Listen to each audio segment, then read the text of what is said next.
Welcome, YouTube friends. Hello, greetings. You've caught us on a Friday here live. We are going to do what we always do on Fridays, which is a chat gauntlet. That's right. We are going to battle, or I'm going to battle 7 viewers and take them on in a series of 7 best of 1 games and see who can win 4 times, chat or me.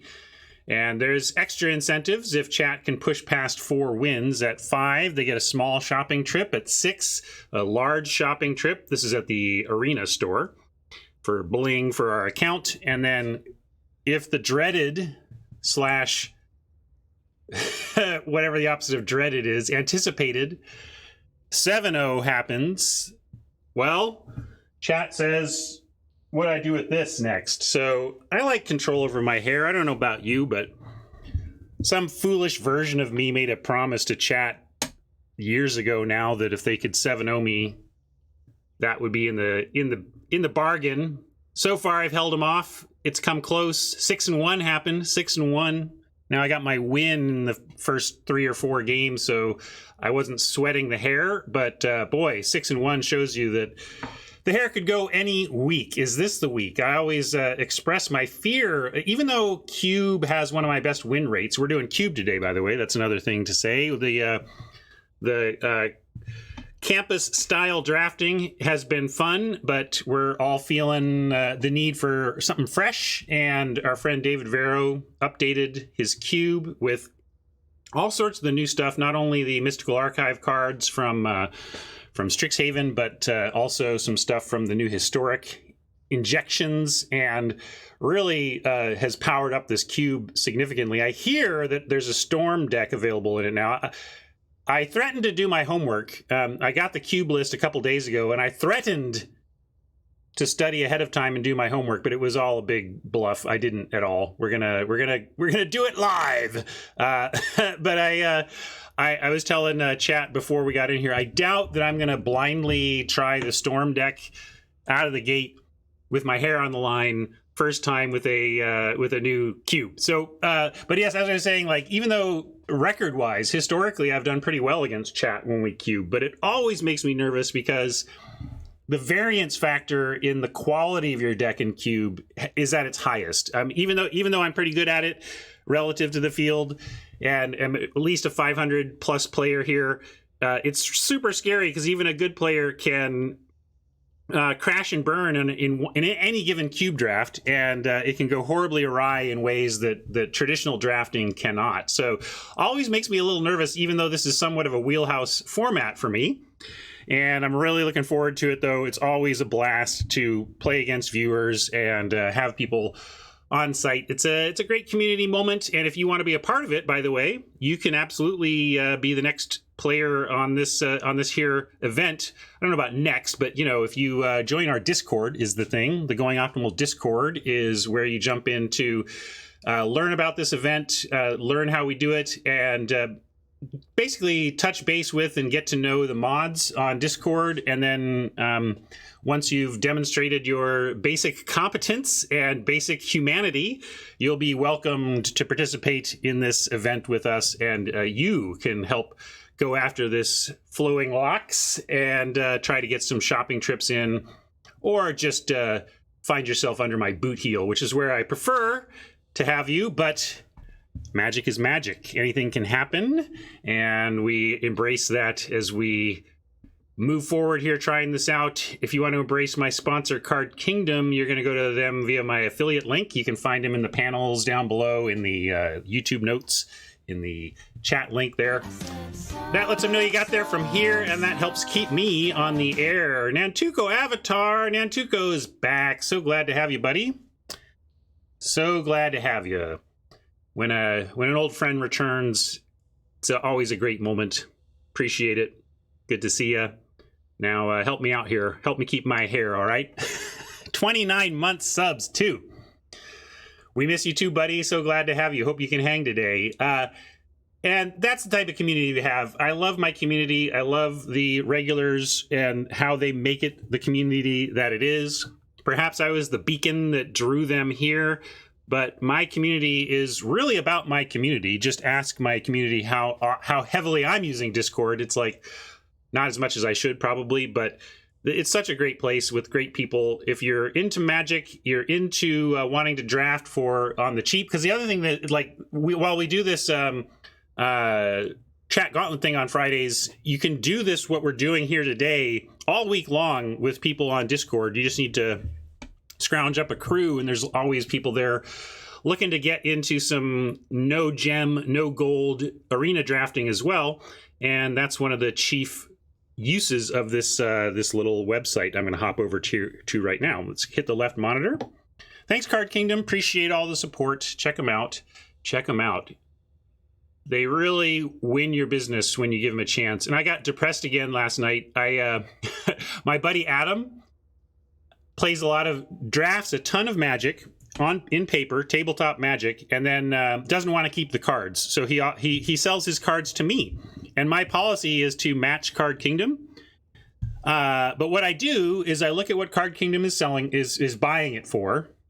Then I go to the platform I sell on and see what I could sell it for. Because I can't just list mid. If I want to sell the card, I got to list it at the lower end of things, or else it doesn't sell. So if I want to move cards, I got to be competitive in pricing. And I look at like the low price on my platform and and Card Kingdom's buy price. There was like, out of a stack of cards that he was selling me, there was like 3 that were even worth it for me to bother buying from him and reselling. The rest he should just sell to Card Kingdom, because if I had them, I would sell them to Card Kingdom. Like it was anyway, I know I hit on that, but it's incredible to me that their buy prices are so competitive that it frustrates my ability to try and compete in the marketplace. That's how good their buy prices are. So please remember that if you're looking to sell. And you can reach out to me. I'll buy your cards too. And I'll match Card Kingdom. So I'm giving you a match of the best buy prices in the industry. But with a bunch of them, I'm going to buy them from you and then turn around and sell them to Card Kingdom. Oy.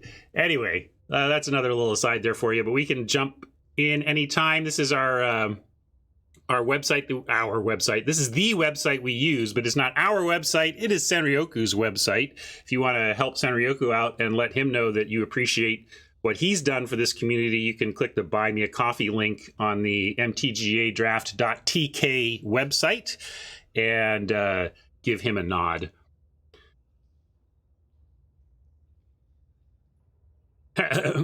Mom is going to load up the minivan and bring me some cards.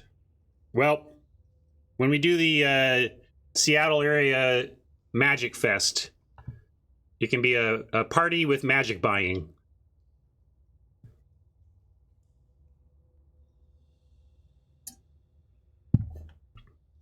All right, here we are.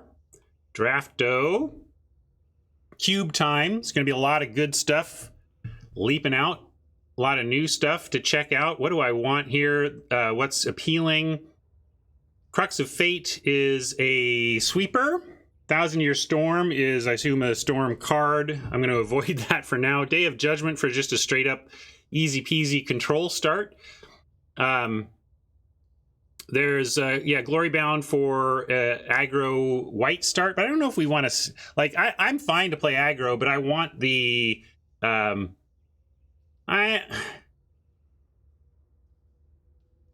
get it. I know what it does, but I don't want to stop trying to get my hair, JC. You come and do it. You come and do this. Think Twice is interesting. I gotta check clock too. Okay, we got a minute. That's fine. So Think Twice, Conclave Mentor. This is a fun aggro strategy, but I'm not sure I want to start on 2-color. Negate, just super strong in Cube in general. There's so many powerful spells that people are trying to fire off that this is just going to be generally good, better than Quench. And Looting is powerful, but Druid actually leapt out at me. It's the only, like, there's not much, there's Mentor, but there's no other green in the pack. And I'm pretty down for going for a rampish strategy. And I appreciate the long timer, because this is a new a cube update that I haven't touched base with, and that makes it a lot to take in here. But yeah, I'm going to take Incubation Druid. I think that's a fine place to start here.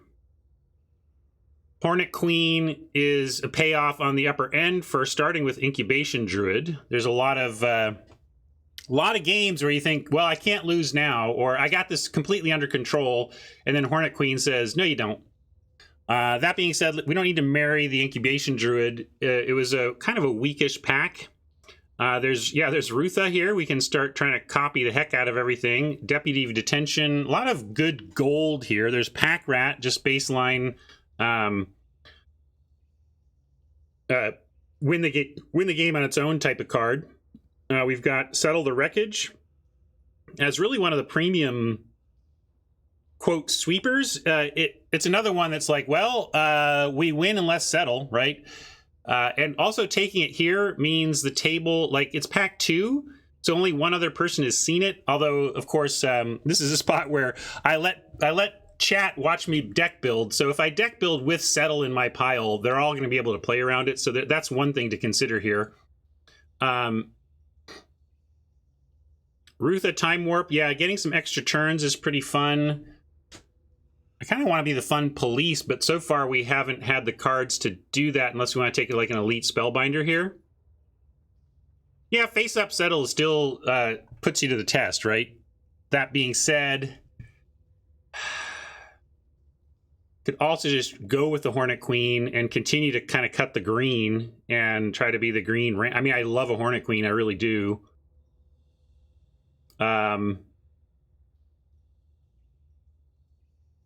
Yeah, but maybe we wheel it. Maybe I'll just take the settle. I think it's the best card here in terms of impact. I'm going to take it. I mean, obviously I just took it. I don't know if we'll follow it down to this control package, but it's a place we can pivot. Paradise Druid is a follow-up to the Incubation Druid. Just keep all the druids going. If we were to continue on this control path, Settle the Wreckage, what are we doing with that? Fairgrounds Warden. One thing about Settle the Wreckage as a sweeper is that it's at least is not a non-bow for things like Fairgrounds Warden and the detention dude we saw in the previous pack. A lot of times when you have a creature that's got an O-ring type effect, it combos terribly with sweepers because then you blow up the world and they get whatever you O-ringed back because you killed your own creature. But I do like that O-ring creatures plus settle still work together. That being said, I think I'm on Paradise Druid here. It's another great ramp creature, and there's nothing here. I mean, Rimrock is a pull towards aggro red. But I think I'm going to take the Paradise Druid and see if we can be the ramp deck. Maelstrom Pulse is a fine pickup after these two in terms of a universal answer to stuff. What are we be taking if not that? Breeding Pool. Just take some land. Maybe wheel and neutralize. Like a Breeding Pool is really an interesting pick here. I do like pairing big ramp with green, with blue. There's often some combos there.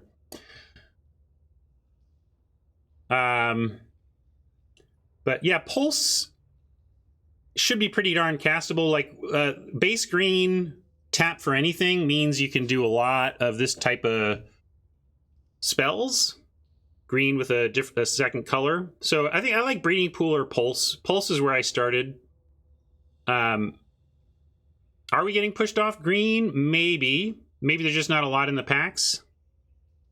All in on Reanimator. I like the Pulse here with where we started. Although, yeah, if I have to bail on green, this is getting harder and harder to bail on green. I'm getting more and more committal to the green plan.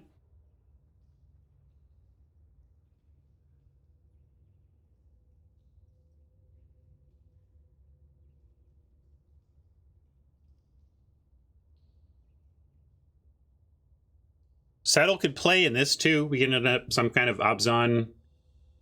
Okay, Natural Order after starting with Rampers is nice. We just need to find a payoff for this.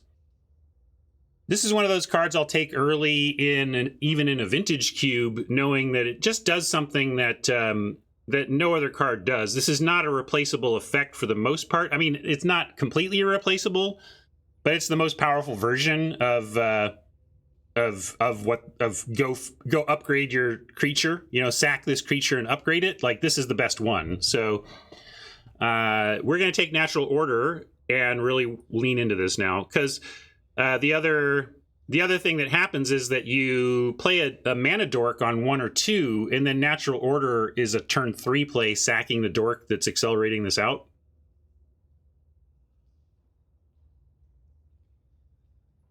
Nantuko, you've been missing. So the latest set, Strixhaven, has this subset called Mystical Archive. See this little symbol there? The set symbol is actually like a set within a set. And every booster pack of Strixhaven has a Mystical Archive card in it. Now, most of them are not. There is rarity among them, so usually you're getting things like Duress and Village Rites, that type of thing. But there are some mythics in there and some really powerful stuff. And Fenor's calling out some of it. Let's see. What do we got here? Contempt, if we're kind of being black-green. We could take Scape Shift. That's a whole plan in of itself as well that we're not super near right now. We could do Seagate Stormcaller. Right now doesn't really do much.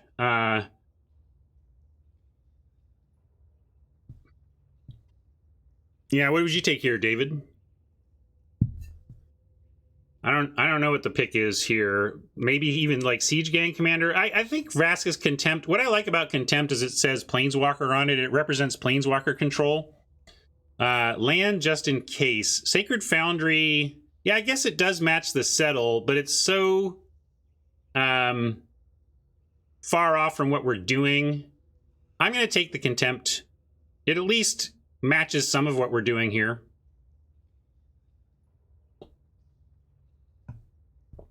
But now there's some interesting choices, because we could like take the Takedown if we want to do the Wreckage side. Ritual is a Stormy card more than anything. Obliterator is a really high requirement color-wise. And yeah, green on the one hand is being cut. On the other hand, we are 6 picks in, and we have 2 mana dudes in a natural order, so I don't know how exactly hard it's being cut. Well, you could always be the Storm deck, because everybody's afraid of it like me. We'll see. Maybe somebody out there whose hair is not on the line will feel their oats and show us some Storm magic. But I actually think maybe Censor here. Censor, like, again, I like pairing green with blue. And a Sultai control shell is also kind of interesting. But Takedown is also interesting. Also could take the Heroic Intervention. I guess I took Censor, but I was not very sure, obviously, about that particular pick. Here's where Rootbound Crag I'm down for. Nothing else. I mean, Field of Ruin is somewhat interesting, but Crag opens the door for some red. But yeah, green certainly feeling maybe not open, but I'm not sure how to pivot from here if we're not green. Maybe I need to think about that. Instead of a Rootbound Crag, consider a pivot, take a Golden Egg that we can play in anything.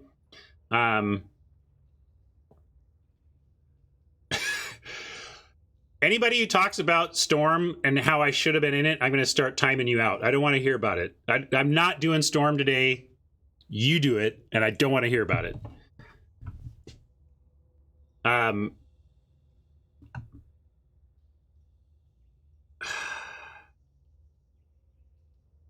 Yeah, I took Oracle. Why? I don't know.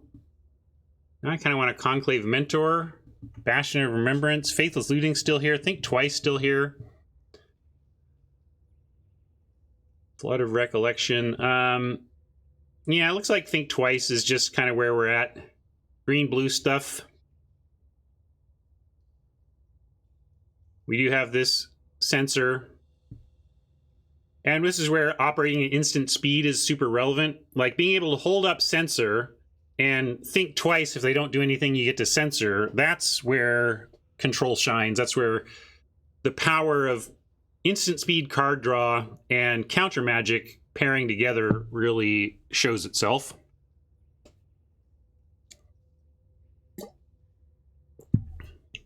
I'm not sure you can pay. Oh, baby.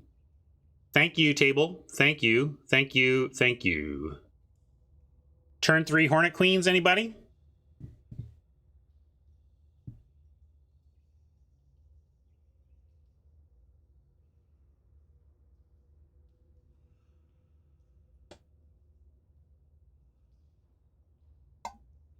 I'm not sure. Anyway, I'm not sure you will be able to pay me anything to give up control of what I draft on a chat gauntlet day. But there's always a price. Try me.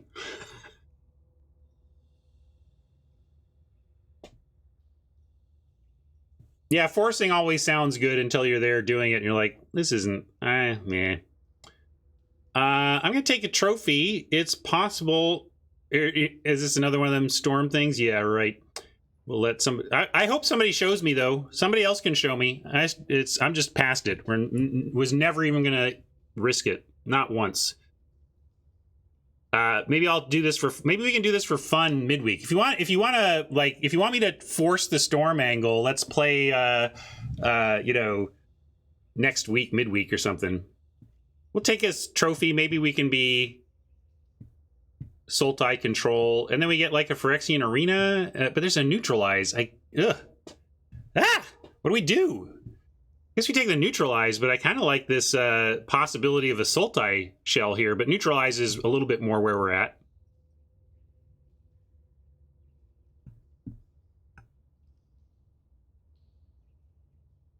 But Arena and neutral, Arena's a strong card to be passing here, I got to tell you. Feels like we're slipping away from the wreckage, which is fine. I don't mind that we've cut it. We could take this bog. I don't know if we want to play a ETB tapped land in best of 1. I'll take it, but I doubt we actually run that. Waker is playable. We're trying to ramp, so.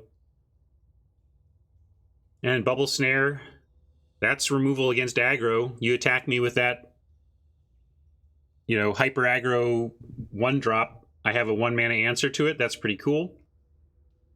Elesh Norn is a great place to head with your ramping. If we were, and the thing with the 7-drops is you can almost. It doesn't matter, like with the ramp, you should be able to do it. Trouble is you can't get it with natural order. We could still do it, though. What would we take over that?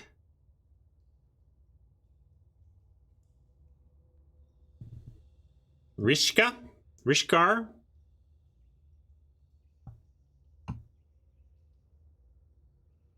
I mean, this is more, this is acceleration, but I think I'll take Elesh Norn. Elesh is so powerful. There's no guarantee that we're going to play her here. But if we do, she may be among the best cards in our deck. So I'm going to go ahead and take that.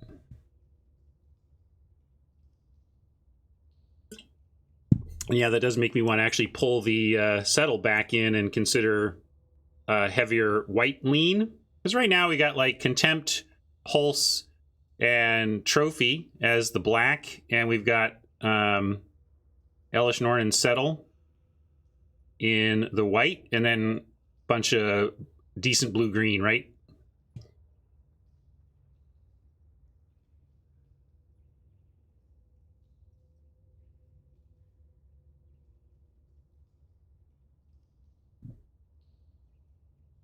What will we wheel out of this pack? This Pathway would be good if it comes back around. If we want to continue on the Sultai plan. Primal Command, Channel. We are a big ramp deck. We could play Channel. It's tough to make this work without specifically colorless outs, though. Binding the Old Gods is good interaction if we want to continue down the black path, but Harmonize and Primal Command are powerful cards that focus on our core color. So it is ramp, that's true. Binding is interesting in that way. But I think I'm going to go with Primal Command. It's another avenue to getting a Hornet Queen out when we need it.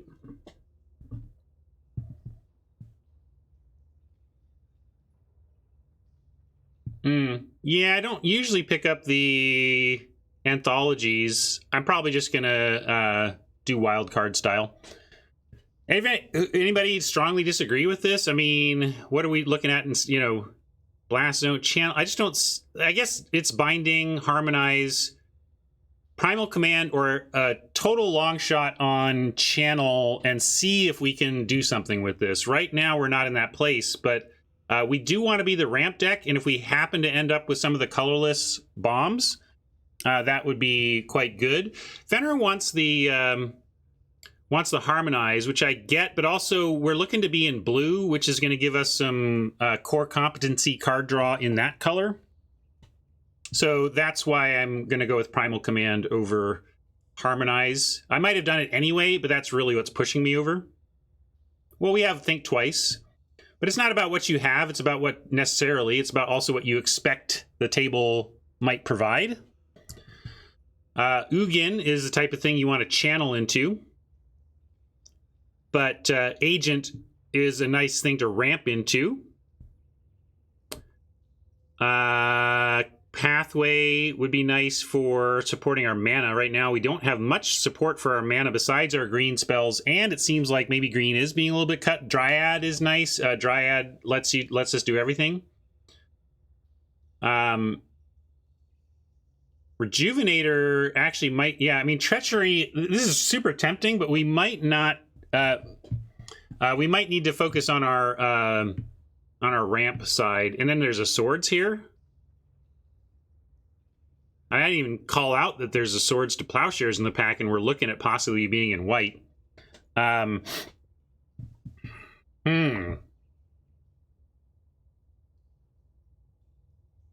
I take Swords and green completely dries up, do we have... What do we have? We have nothing. I guess we have, like... There could be a blue-white control deck that we somehow pivot into from here.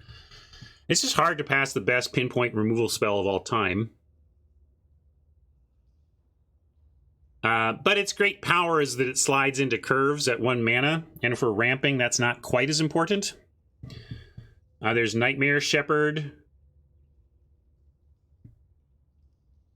Dryad, the safe pick, says Fenor. Also, we don't really have 3s yet. Yeah, maybe I should just take the Dryad or the Rejuvenator.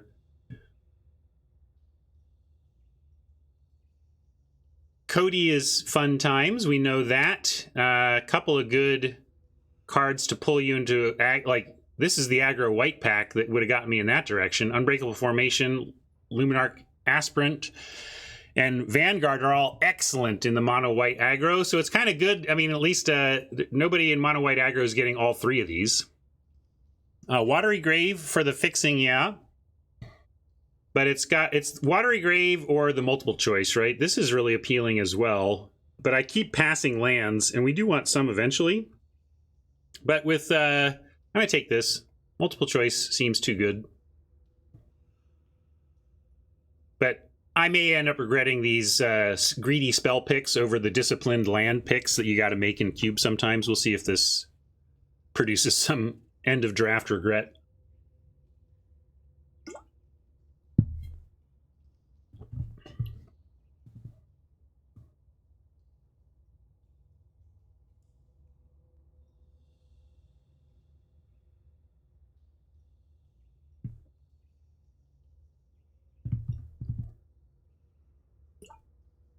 Well, if we end up 3 color, this is the kind of helping the double splash that's really nice, but Cultivate is leaping out as what we want to be up to here. Approach is interesting, but at least if we face the approach deck, we have some counters that we can try and get it with. So I'm going to Cultivate, though.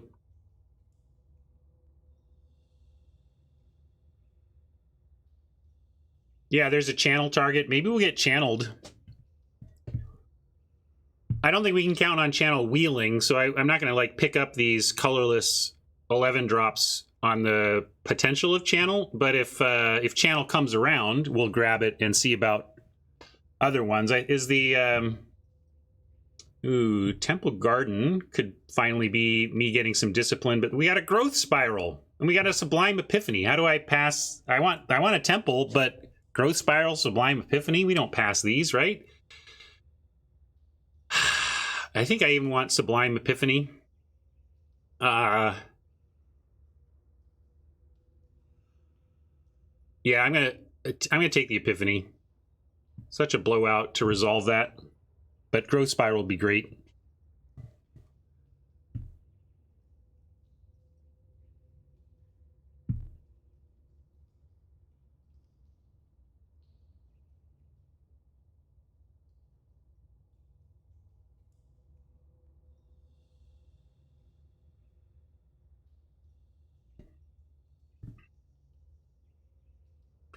Feels like this Triome's got to get in our deck, right?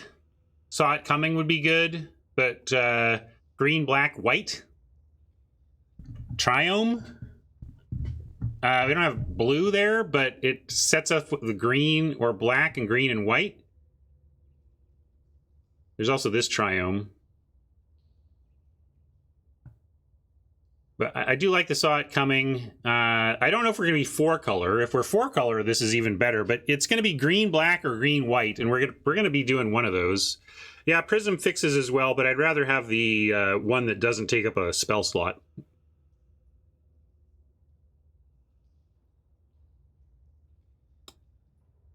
Oh, and we get even the other Triome that we want.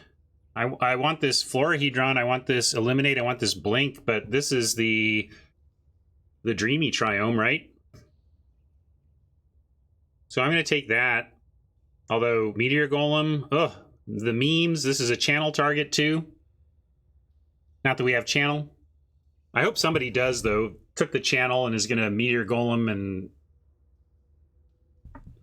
Ugin and 11 mana us and all that stuff. Green Warden, also a fine place to go. Again, I really like this Blink, but I'm going to have the discipline to take a couple of land picks now. Try to actually cast our spells. What do you think about that?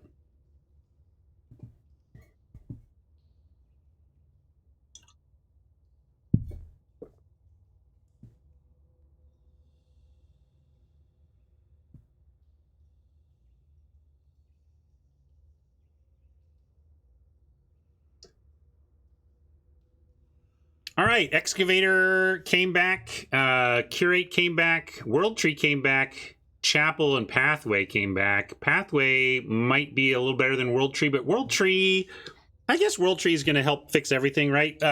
Maybe this is just a better fixer than Pathway for what we're up to. Like, because we might not even be black. We could be pure Bant. You know, so if we end up Bant, we'd want to have the World Tree. So I'm going to take the land that helps any color combination we end up with. Enters tap, though. That's the problem. This one does not.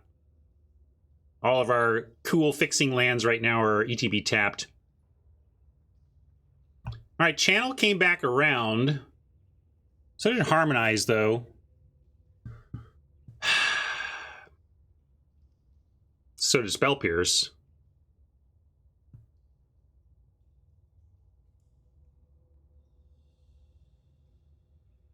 Harmonize is better in this deck as is. Channel could be better in this deck by the end. But Harmonize makes some sense since, as Fenrir said, we don't have that. Even though blue is core competency card draw, it's not like we have a ton of it.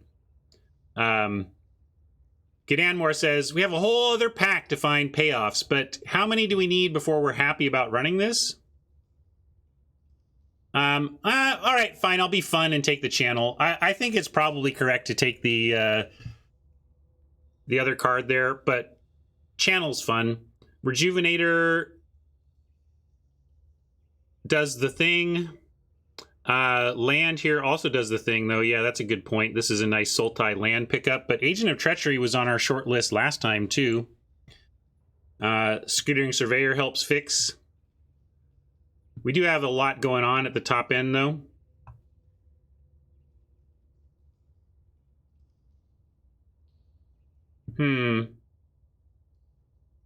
Yeah, I'm going to get Rejuvenator. We don't have a lot going on at 3, and that would help. Watery Grave comes back to reward us for being patient on lands, I guess.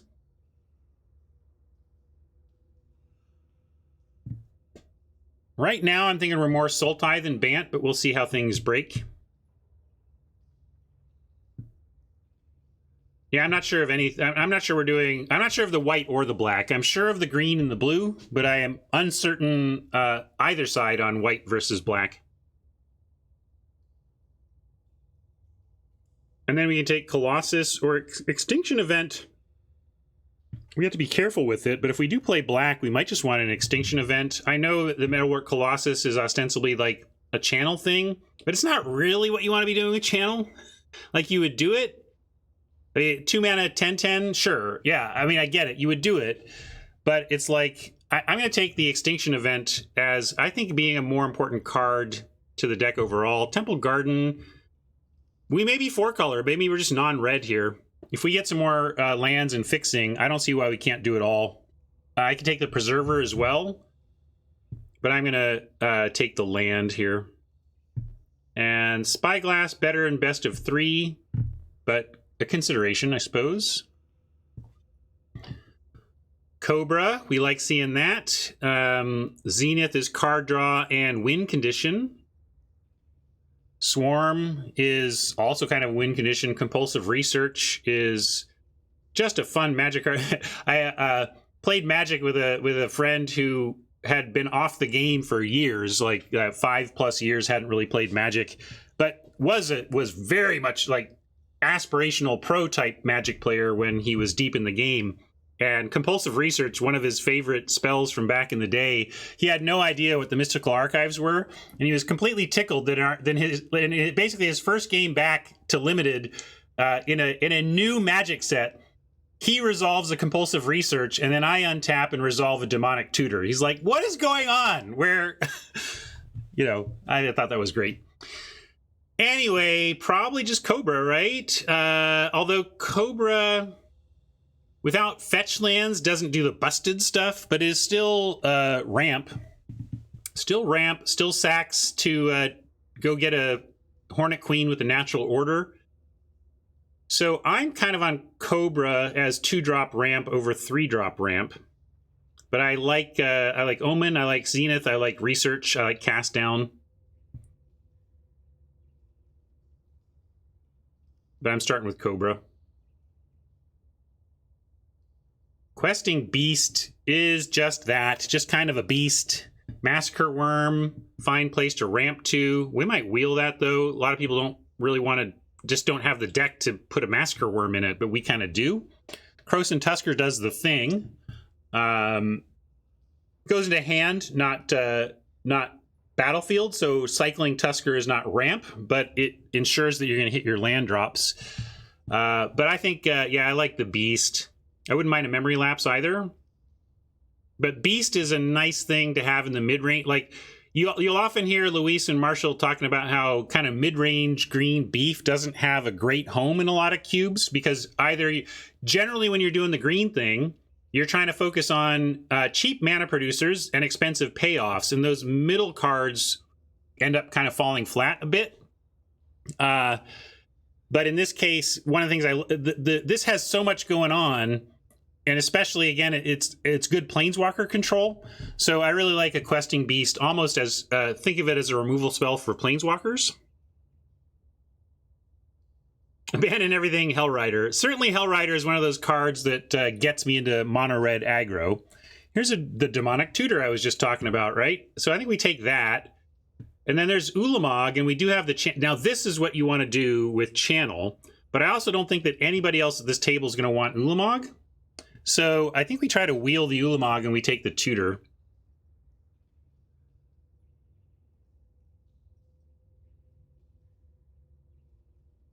I'm going to take Tutor. Also, the other thing is, let's say we got specifically Ulamog and we got Channel. Are you seriously going to play Channel and Ulamog just because we have that 2-card combo? I'm still not doing it. I wouldn't even do it for that. I think we still need more than this, so I'm taking the tutor. I don't think you can come at me too hard for going with freaking demonic tutor. Dungeon Geist is another reasonable mid-range effect. Tireless Pilgrim. World Tree says Tireless Pilgrim is a thing. We could really do it. And yeah, I mean, it would be a reason to channel. Gidanmore, that's fair. Maybe we'd play Ulamog anyway. I guess the point is, though, I'm not running channel unless I've got multiple things that I'm going to do with it. I'm going to take Golos. I think we're close to that. Yeah. I mean, Golos World Tree is practically a 2-card combo. And Golos is with World Tree is like a 1-card combo because I can fetch the World Tree with Golos. We have 5 mana. We fetch Golos. We fetch World Tree. Boom. We have 6 mana. We untap and we play a 7th land, and boom. Or is Golos hand or battlefield? I forget now. Yeah. So Golos into World Tree with a land in hand is turn 6 activate Golos. That's strong.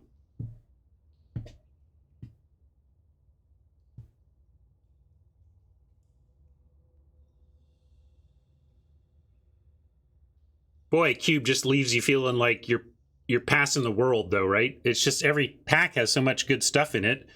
But then you get a Craterhoof Behemoth in your Demonic Tutor Natural Order deck, and you're like, boom. Sequence would be nice, but you're never passing Craterhoof.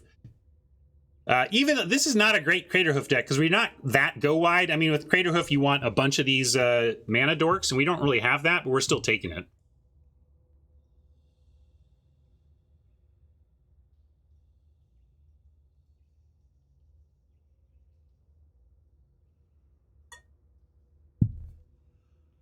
Yeah, Sequence might wheel. I'm not sure. I'm having a hard time understanding who else is in green and what they're doing with it. Would I pass that hoof for 20 subs? Maybe. Maybe. Thraggy. This is a good one to sack to the natural order because you get some value out of the sack. Evolving Wilds wouldn't suck. Don't mind the Immortal Sun. We don't have any Planeswalkers, so shutting off other Planeswalkers is nice. Gaunty, yeah, Gaunty is good. Thragtusk and Gaunty just kind of value trains for roughly where we're at. I'm gonna go with Thraggy. I think Thragtusk is fine here. Hinterland Harbor versus Gilded Lotus versus Go for the Ashes versus Sheldred. Oh, I want it all. I want it now. Help me, chat. I don't know. I got a minute to figure out which of these amazing cards to take here.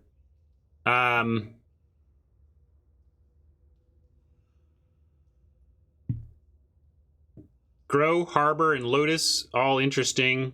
Maybe Grow over Lotus since... But Sheldred, yeah. I mean, don't sleep on Sheldred. If this is not answered quickly, it's just GG. But I suppose we're really more on the natural order plan with how things are shaping up. Yeah, I could also just take a Harbor if we think 34, 33. Yeah, we got a lot of playables, but...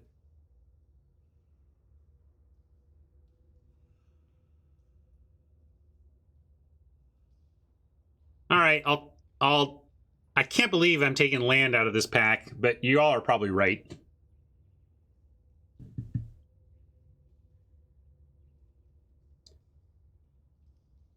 Wrong kind of ultimatum for us here with the red, so we're not going to take that. Fauna Shaman is basically Demonic Tutor repeat style, except for creatures. Leaf Gilder is a boring-ass 2-mana mana dork, but we could use that.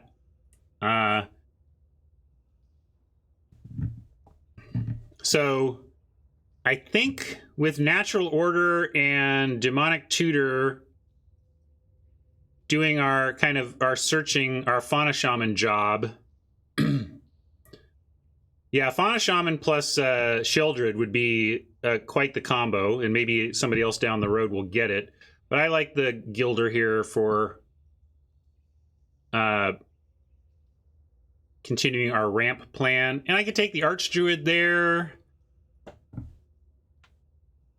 I don't know how many other elves we have. There's 1, 2, 3. Okay, and 4. We do have a lot of our early creature, and we're not playing Oracle.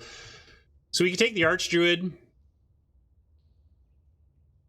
and card draw, and card draw with a backdoor win condition. But we already have our win. Like, I like our win conditions. Let's focus on shoring up our ramp. Such great cards to be passing, though. Compulsive Research is just so good. I hate passing it. Fëanor's like, where's that card draw you were talking about, Ryan? Look, I gotta think twice. Shut up. Masker Worm, Overabundant Harvest. This could be a gift deck. Again, if we had the... we took that other green 2-drop. Oh, it shuffles back into your library whenever you cast it, Radiantware. So once it's the last card in your library, you draw it every turn and you start aiming it at your opponent and you just mill them out. We might be not black enough for the worm. I guess we could just take Idle. I mean, that's ramp, right? But I think with our tools, we're black enough for anything. But I think Idle makes sense just in terms of focusing on what we're trying to accomplish here. And Baron is nice. I'll take a Baron. We're trying to survive until we get up to our big stuff. And Baron setting back an aggro deck is fine. Geist still here is also an interesting mid, but Hedron Archive is probably where we just want to be here. Ramp Rock. Tez. Or Pridemate to Hate Draft.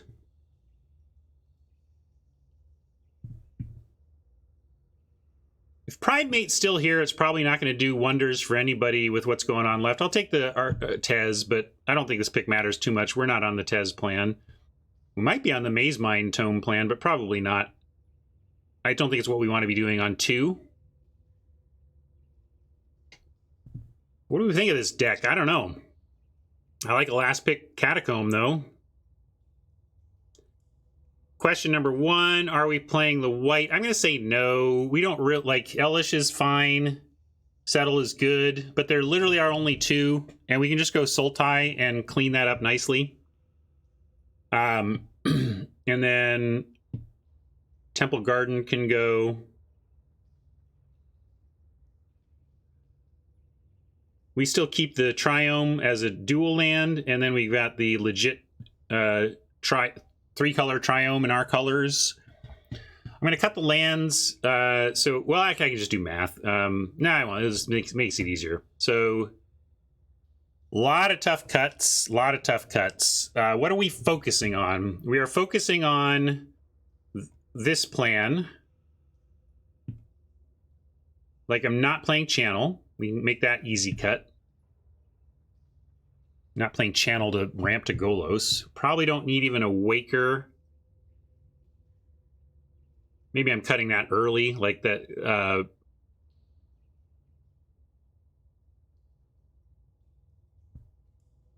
But then, like Tutor. And I'm just putting our core plan over here.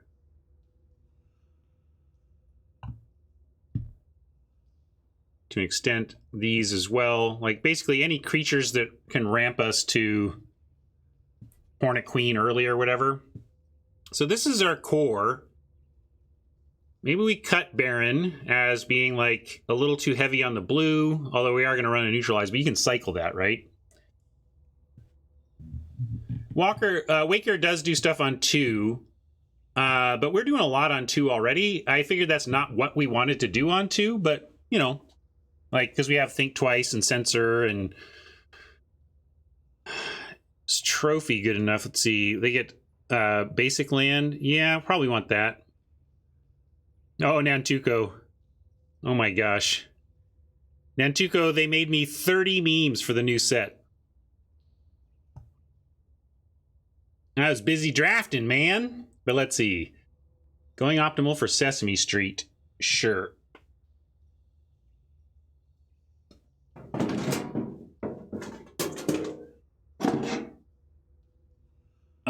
Is this one you're seeing? Maybe there's sometimes multiples, so I don't know if I'm putting it where you wanted to see it. Let's see. That look correct? Yeah. And, like, I don't know, somebody name a meme to show non. I'll let somebody else choose. Choose your favorite of the new memes. Oh, there's so many. There's so many.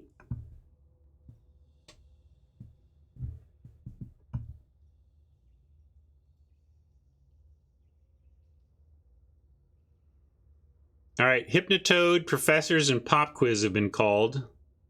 Let's do... Oh, I'm in the wrong view. I gotta hop here for that. That's why I couldn't find any of my memes. Why are there so many? We've got Pop Quiz called for. All right, pop quiz. Pop quiz. Pop quiz. Pop quiz. Hot Now shot. what do you do? What do you do? What do you do?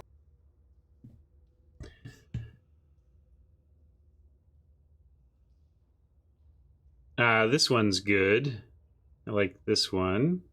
Oh, here, Professors was asked for. We'll do this. Welcome, Professor. You're the pop quiz. Good afternoon, Dr. Jones. That's Professor Snape. Give me some skin, bruv. And then I'll add this one. What can I say except you're welcome?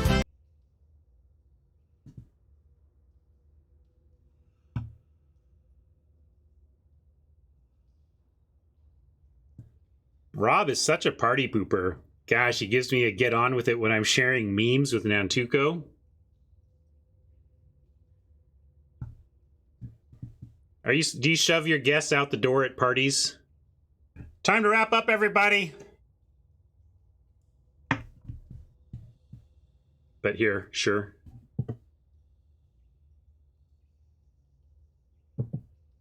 I gotta go here, though. Blah, blah, blah. No, blah, blah, blah.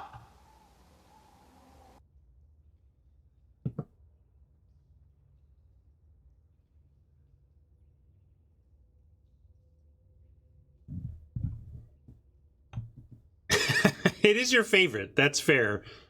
I don't know if Nan has seen that one. I don't know. I can't remember. All right, let's get back to deck building though. One might say, get on with it.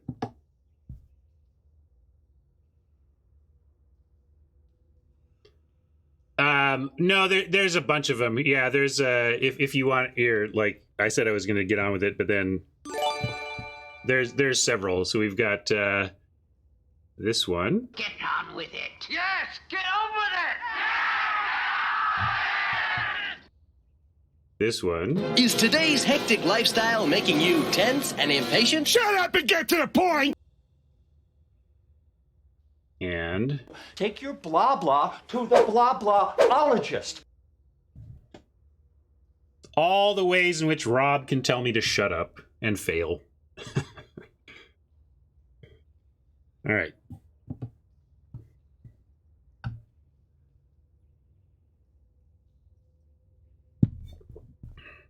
Back to this pile.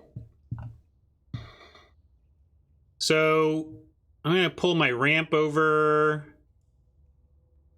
Dryads, Essential. And then we're looking at kind of jobs. There's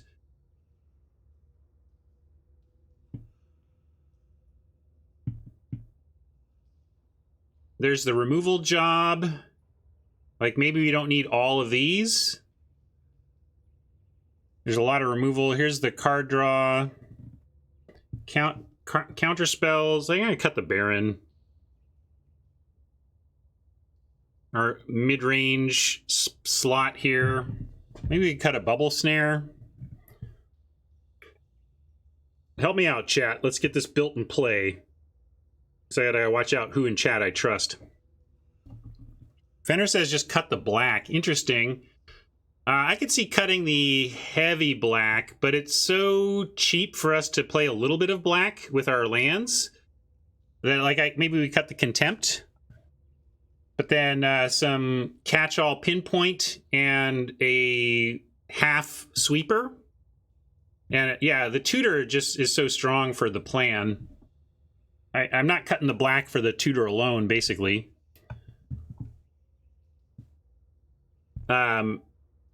And then we get to, well, I thought that I took this highly, but now I'm starting to wonder if we have the room for it. It just does do a lot. It does do a lot, though. Yeah, this is best of one versus chat. Here's a couple of counter spells. Here's our counter spell suite. This falls in the ramp category. We could cut the idol as ramp that doesn't support the natural order play. We have a lot of good ramp, so maybe we can just cut that. We're closing in on it, and I'm willing to go 16 lands here when we have so much ramp and mana dorks.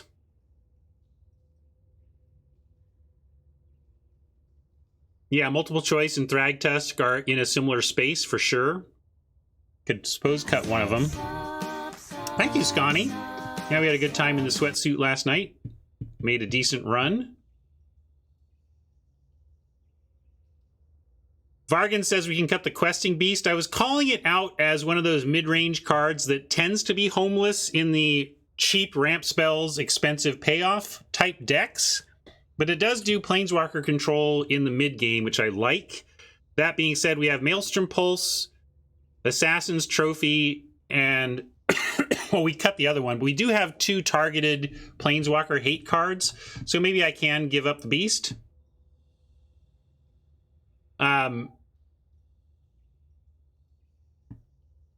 So, I don't know. Yeah, we got to cut something. Vargan suggests that, and I see the point. Well, I think Golos stays in. Golos is a 1-card combo. We draw Golos with 5 mana. We cast it. We get our World Tree. We play our 7th land on the next turn. And we're immediately Golosing. So I'm not cutting Golos when it's literally a 1-card combo with as long as this land is in our deck. Yeah, we can look at curve with these cards.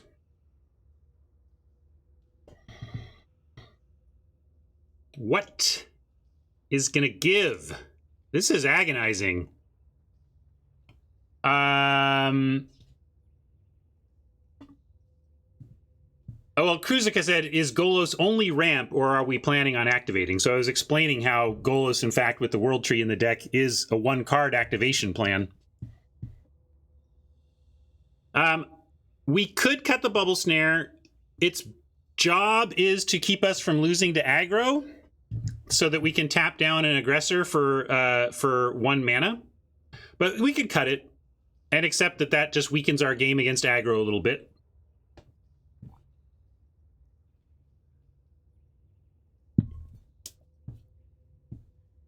You like cutting Cobra as ramp?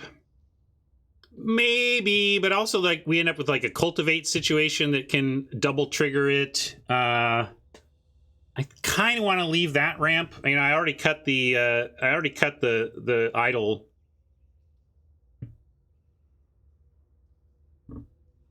All right, we're close. I want one more cut, and then we're good.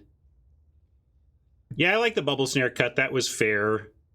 The multiple choice Questing Beast, or maybe we cut one of these 2 if we feel like, or one of these 3 if we feel like this is kind of our mid-range Here's some stuff to get in your way cards, right? Maybe we can cut one of these 3 as our final cut. Questing Beast and Thrag Tusk both offer up bodies for natural order. Yeah, Extinction Event is somewhat of a hedge against aggro. Like, I took out the Bubble Snare, but I feel like Extinction Event as a hedge against, oh my god, they've dumped their hand and I'm still trying to ramp here.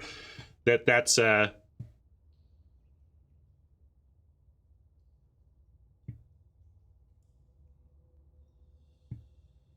How scared are we of multiple choice letting Oppo reuse ETB effects? It does bounce their choice, but we can not bounce. Yeah, let's see. You may choose a player. Yeah, we can just decline to bounce. So as long as you can decline to bounce. Yeah, Thrag Tusk is an aggro hedge. In a sense, so is multiple choice.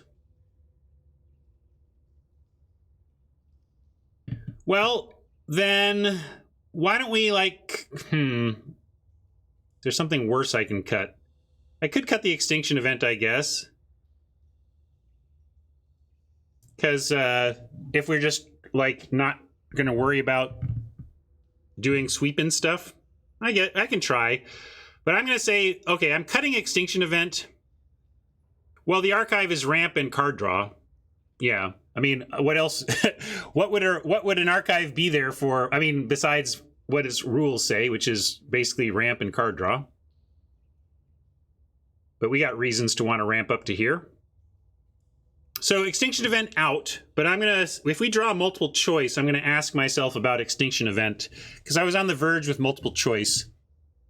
But I think I'm at a place I'm happy with. Am I being greedy at 24, or do we really have the ramp? We have Incubation Druid, I always say Glider, Gilder, Cobra, Druid, 4 2-drop ramps, and then 3 3-drop ramps plus the Dryad, which is, maybe this is the, this is the cut. Like, you need the lands to do this, but it's a pretty nice brick wall for aggro too. We'll run it. Let's try this. To MTGA we go. Actually, I should go up here.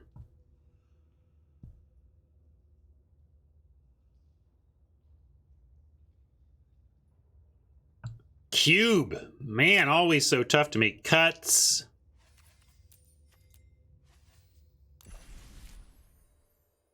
Oh, I'm on the wrong... I'm on Going Optimal with Ryan, which has no ability to import decks. Just arena things. Just arena things for me, it seems.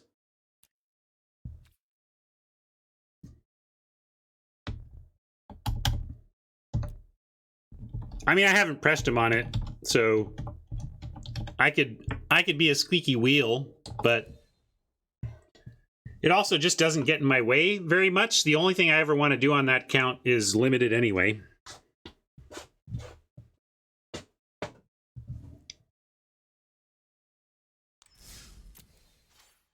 Tron is going to be up first.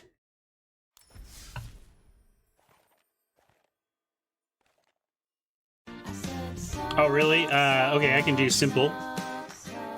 And also that Elish Norn is interesting. David wanted it back in, and maybe it should be a consideration. Oh, if you want, by the way, if you want to see my deck from last night, here, I'll show you. This is what this is the weirdo that I made it to the finals with. I didn't expect it, honestly, but this Hall of Oracles was our MVP, and getting these 3 Needlethorn Drakes with counters via Expanded Anatomy and Learn was pretty critical. That's kind of what the deck was about. Anyway, we'll close that one.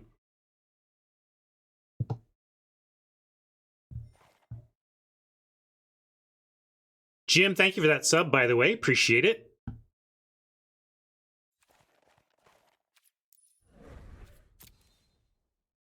And let's go take a look.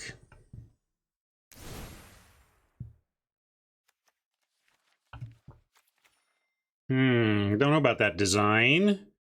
I can show you how to report a bug, though. Let's check our sideboard first for cards that we don't want to bother crafting. Look at this. I've only got an Elish Norn. Natural Order. Think Twice. That's... Come on. My collection is good, gang. Look at this. Randomly draft David Vero's cube infused with a bunch of new stuff. My only wildcard redemptions are a common and 2 mythics. Nice. Nice. I didn't even need to do the Elish if we don't go there, but I figure at some point in time I'll be drafting Elish Norn. Oh, let's cut all this land, put the land... Whoa, laggy town. Wow. Chug, chug, chug. I think we want to do it this way. Is this the best way to do it? God, the best way to do it might be to go back and do this in on MTGA draft. Like, look at that. Like, I don't even know. How do I put this in the deck?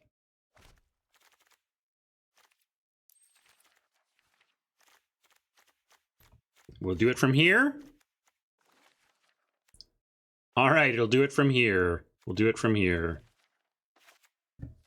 At least it doesn't move the place where I'm at in the scroll. I appreciate that.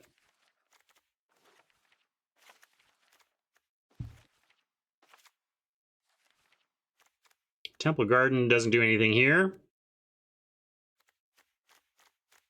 Unless we play the Elish. All right, we got it now, though. Go away sideboard.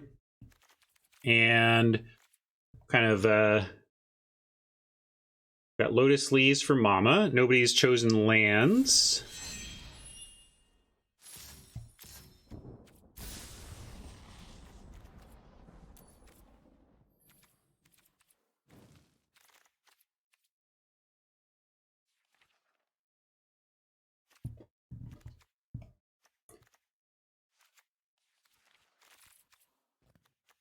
Do my faves. If they let me put a default land, that would be my default land, but they don't, so I do it manually.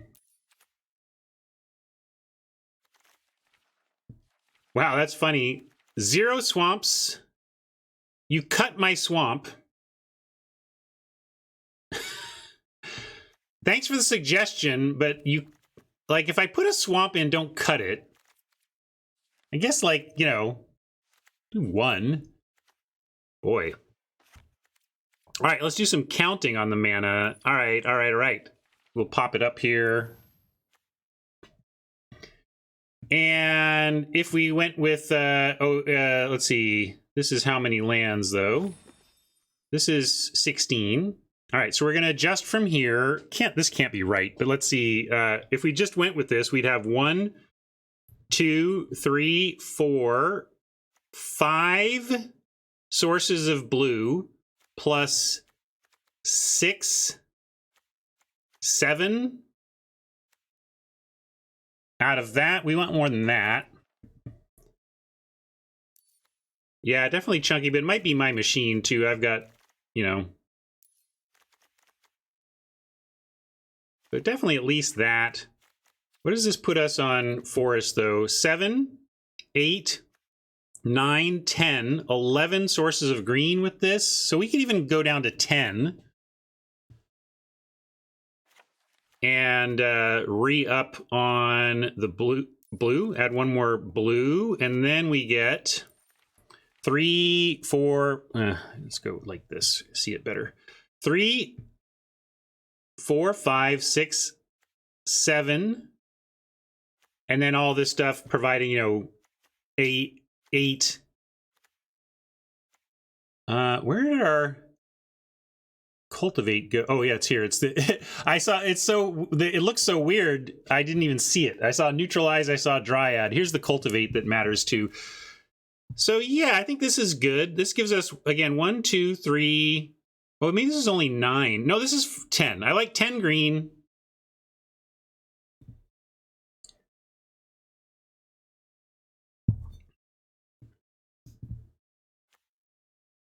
That gives us 10 green and then a bunch of ways to find the other stuff. This all looks good.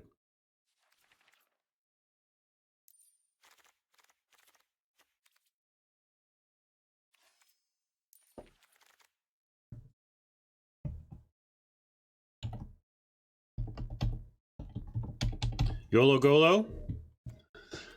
Or maybe just YOLO. But it rhymes with, but it's a wink at Golos.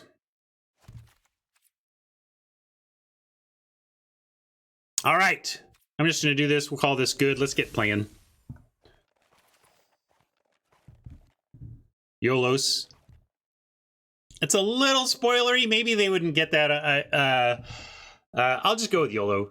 It's a Golos joke, but a subtle one that won't be too spoilery for our YouTube friends. See, I'm thinking of you, YouTube friends. Now, Tron up first. Bring to the it. Let's see. I gotta get his username, though. Because we're doing it challenge style, since friend lists are also not doing great on Arena right now. Challenge match. Type 40 card best of 1. Tron.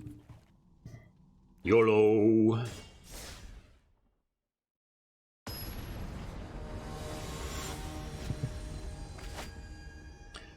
The thing that the can't read it is like you can't read anything though. Like I need to hover over anything. Like I can't read natural order. I got to hover over it to read it. You know, I don't. It doesn't bother me too much because like I still end up right clicking and hovering to read stuff anyway.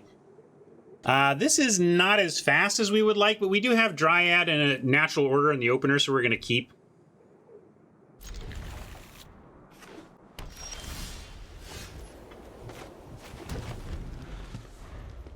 Two mana ramp would be perfect if off the top, if I can ask the magic gods for something.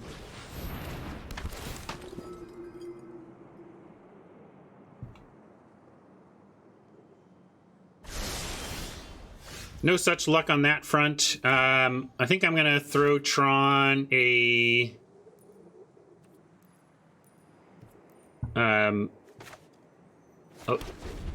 bluff though.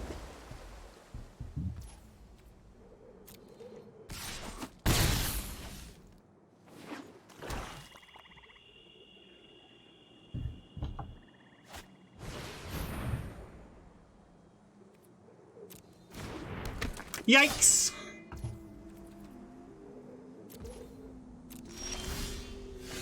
Think twice, you're late. We could have used you. That would have been something to do last turn. Instead, here we are. But we can Dryad and play a land, so we get to catch up a bit with some ramp here. And have a blocker.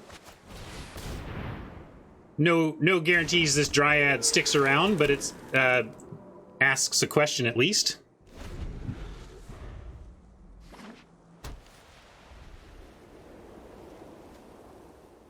See, I don't mind. Like, I don't know. I can read that. Loxy.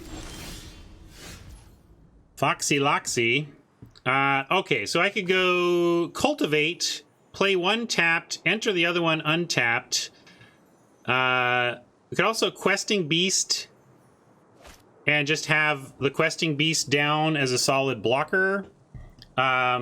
Could also just natural order away the Dryad and create a Hornet Queen and say, win through this Hornet Queen. I kind of like that, honestly. Although we kind of have a turn. Hornet Queen and then eventually getting to Craterhoof would be quite good, you see? I'm gonna do that. Let's play our most powerful card.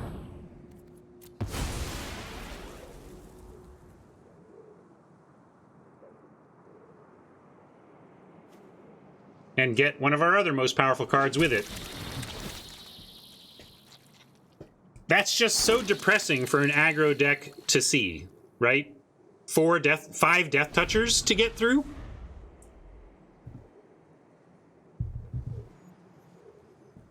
And such a combo with Craterhoof if we can get there. Obviously, we're pretty far away right now, but Cultivate into a 4-mana Mana Rock or whatever, and we're just about there. Oh, wow. Ouch. Ouch. Ouch.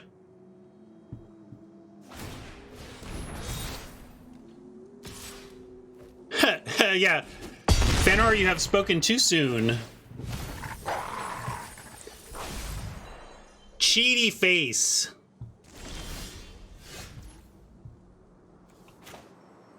So now we're kind of almost doomed.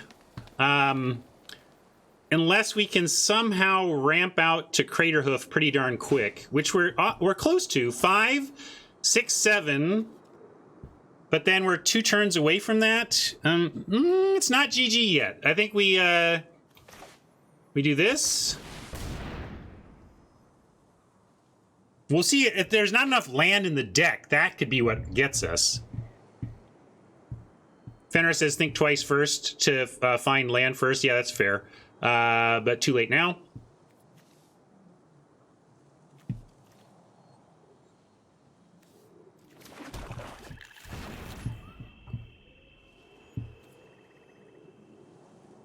What's up, Oni?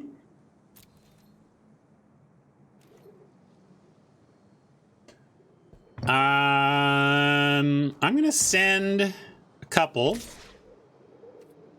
I think Tron's just gonna be attacking with the Hallowblade, the protected Hallowblade anyway. You say swing all, but then we're dead to the crackback. We can't swing all. Are you trying to kill me, Mike, or are you just not paying attention?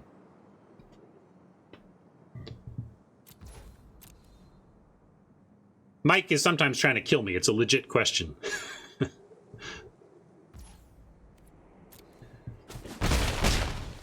I don't know.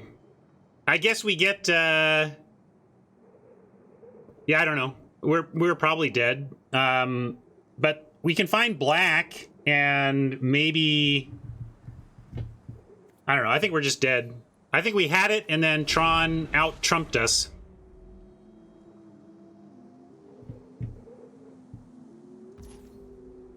But life doesn't matter. My library matters. We're about to go to 5 cards, gang. 4 cards, then 3 cards. Like, life does not matter. My library matters.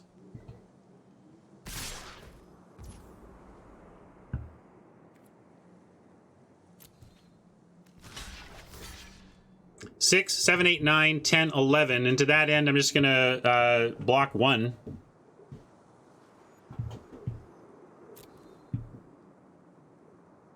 Maybe there's pump for the win here or whatever, but I don't know. You know, we're on the edge of loss anyway, so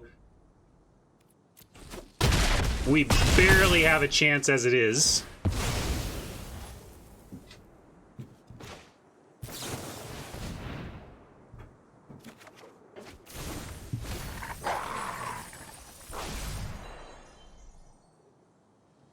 I think you're miscounting. I mean, we have an untapped land, but we need 8, not 7.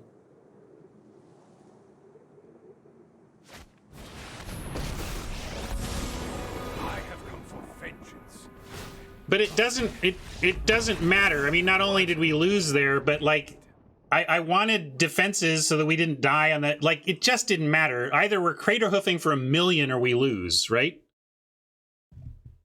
So crater hoof for 1,000,000 or lose. I don't really care about the Is this a dead man, Doctor? Very dead, Mr. Spock.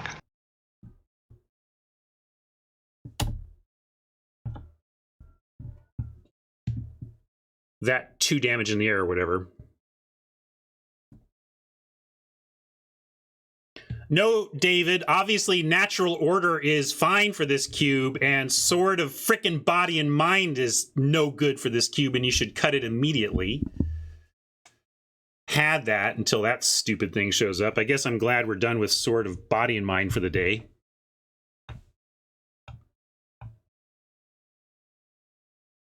Good game, Tron. Well played. I mean, well drawn. Like, way to draw and a card I can't beat. Good work. That's why you put it in the deck. Tron pre-sideboarding against me, but we're not going to hold it against him. Don't think too badly of him, because he's scummily pre-sideboarding against me. It's a joke. You would play the sword in any deck. It's a joke.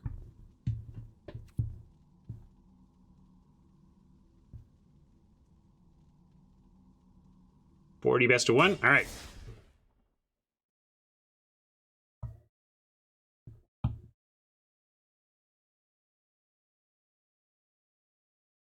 Nah, I don't get nervous for my hair until you like 4-0 me. The only time I've really ever been nervous for my hair is when you got me to 4-0.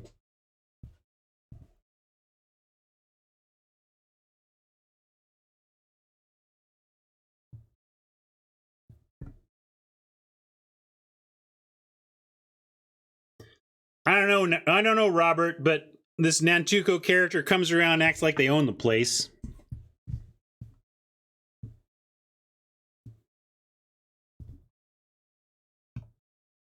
Craterhoof was my out there, Tron. If we'd managed to hold on to that Dryad, we could have gotten to 8 mana and Craterhoofed there.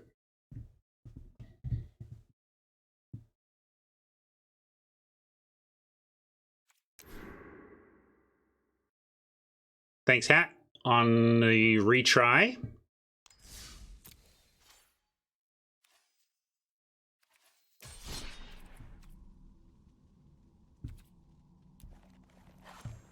Oops, not the Vorinclex deck. No, that's not fair.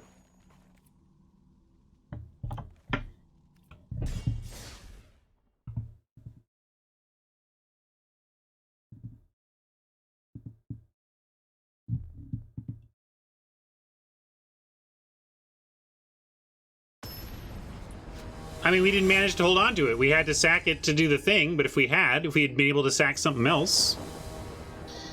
It's a true statement. Maybe time you out, Mike. I will come for you. All right, this looks good.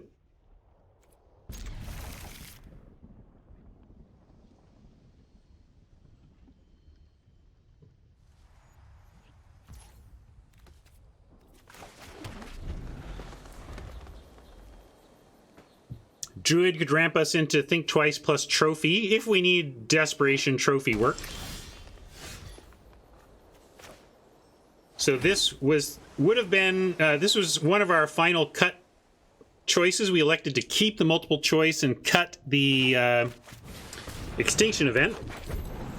So that was, I'm thinking about what would my game be like right now if I had extinction event in hand. Robber.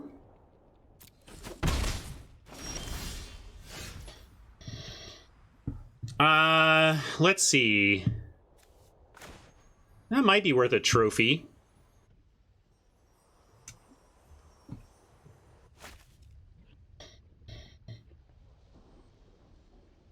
What do you mean you can't cast trophy? And we got Incubation Druid. Oh, sorry, never mind. I'm the one not reading. Good call.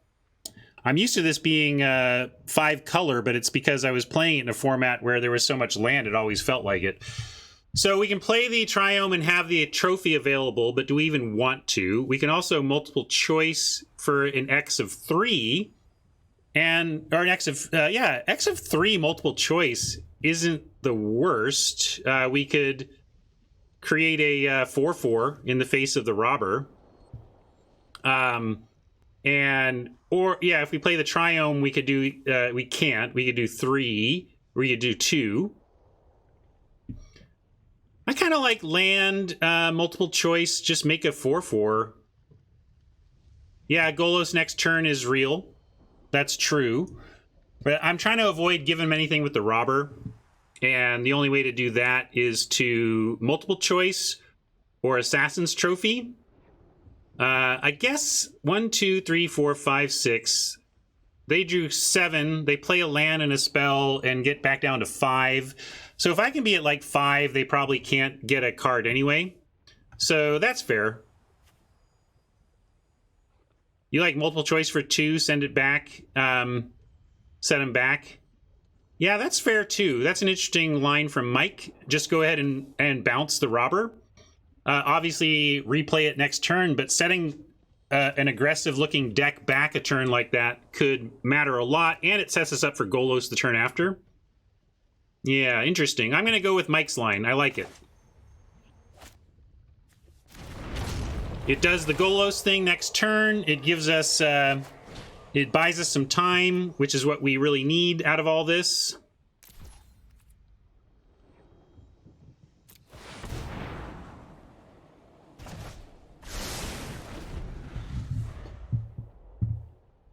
And Golos into World Tree. Unfortunately, though, with the land count currently, is no guarantee of the Golos on the next turn in terms of, like, activating it. But if we get another land, we'll still do it, because then we'll be right on the way.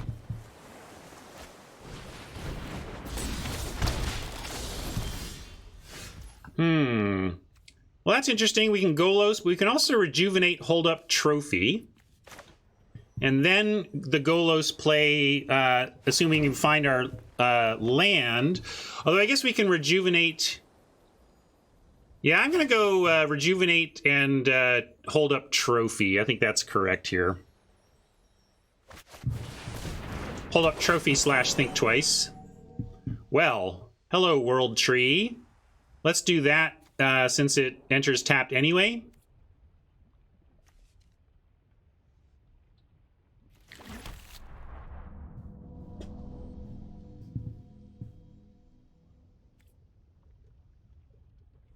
Oh, I don't know what those icons mean. Interesting. Mike is giving me good advice, though, or maybe Mike thinks that was a terrible play. I think Mike can't help himself. Like a lot of Magic players, it's very difficult to tell people to make the wrong play. You're like, all you want to do is look for the right plays. All right. So now we got to decide, because if we want to do the trophy, we got to do that maybe before Robber attacks, depending on what Dominate does with cards in hand. If Dominate can get down to 2 cards in hand, we kind of gotta. Now we gotta choose. So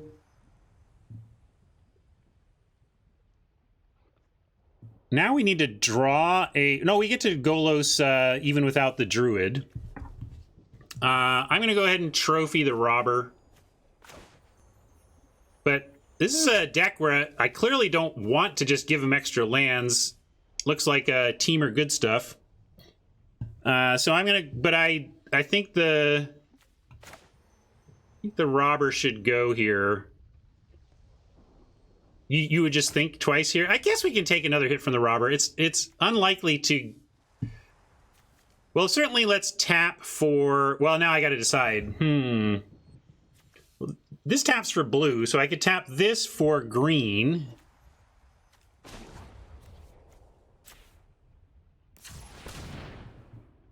And then let this happen. Then I can watch and see if Nate threatens to actually... Yeah, see now that the Robber would do something...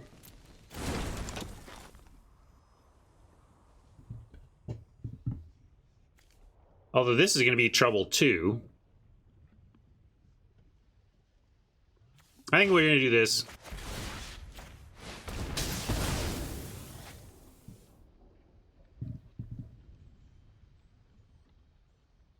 Rob says just draw a card. I'm going to deny a card draw for Oppo instead. And we could Golos and get to 6. I could think twice, and if we find a land, Questing Beast. You say Robber isn't that scary, but I think Oppo drawing and casting cards off of our deck is scary myself.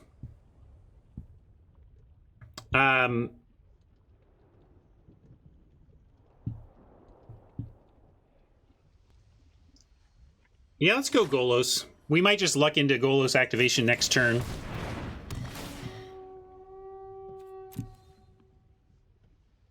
I'm gonna grab another Triome. Although we could cycle that if we draw it, so maybe I should just get a different dual land.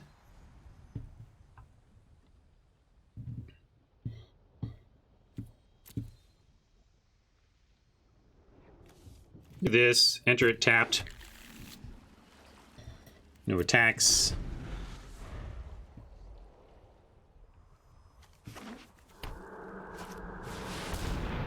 So we passed this in the draft, so I was kind of expecting / afraid of that. But we got our own. We got some stuff to do ourselves.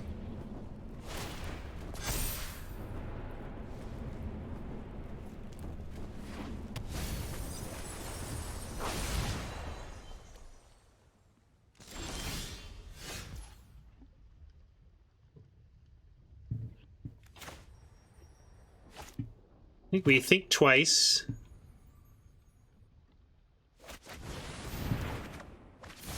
Ooh.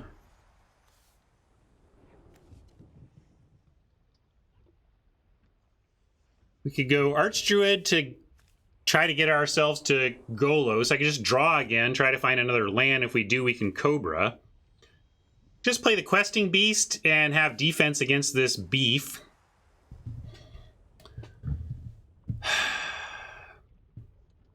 If we think twice again and miss, how does it look?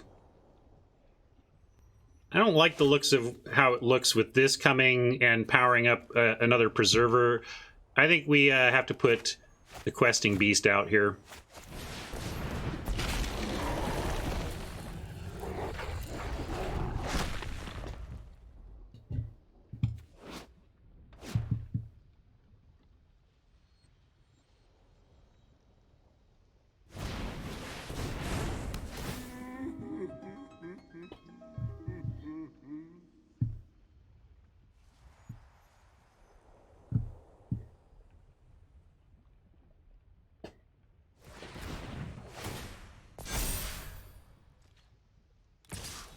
Keeping up 5 mana is pretty telling here.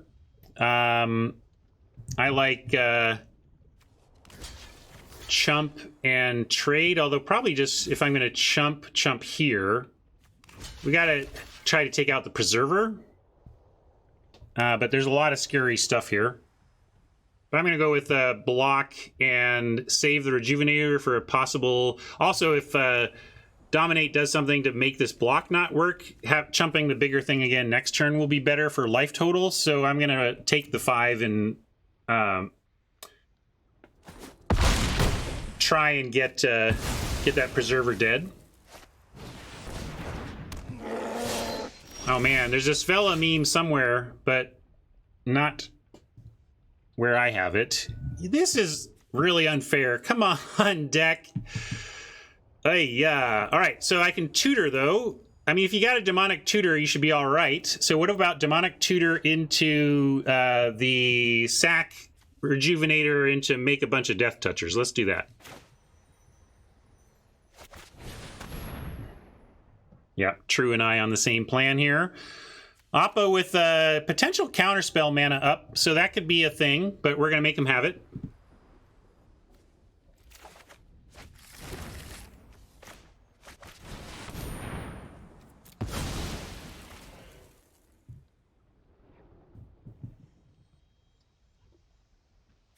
My queen!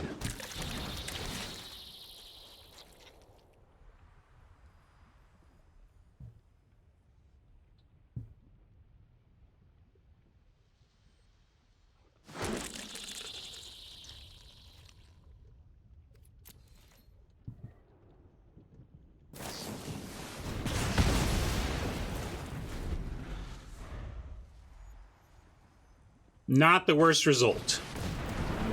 This, however, not great, and screw you, Nate, for taking my Uro, mine. I was the green-blue drafter. Hello.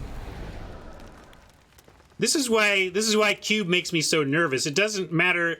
Like, however good your deck is, everybody has amazing stuff that can crush you, and you can really train wreck. Now, I didn't train wreck. I like our deck. But it is nerve-wracking to play high-stakes Cube because of the super swingy nature of the format.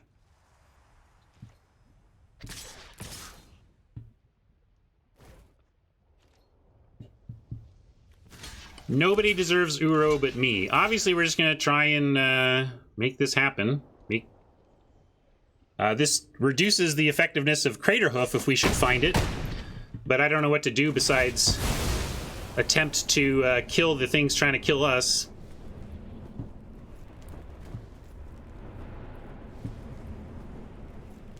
I'm not sure what they're going to get back here. So much scary stuff. Nissa, sure, why not? Another thing stolen from me, clearly. How about a hard counter if you're not going to give me a land for Golos? Might need to hold up Golos as possible counter for this.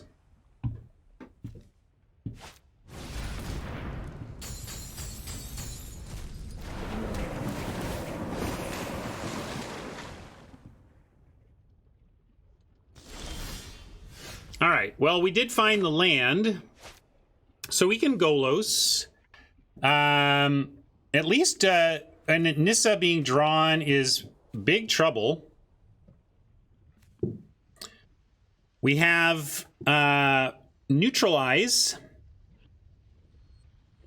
What other instance do we have? Because if we do Golos as instant, we can only play the instance we find, which would be like basically Sublime Epiphany and Neutralize and Censor, but Censor's not going to get there, right? So yeah, I don't know if we can beat Nissa though. So spinning Golos is rough if we're trying to beat Nissa, but I don't know what else to do. I could play out this stuff, but that seems underwhelming.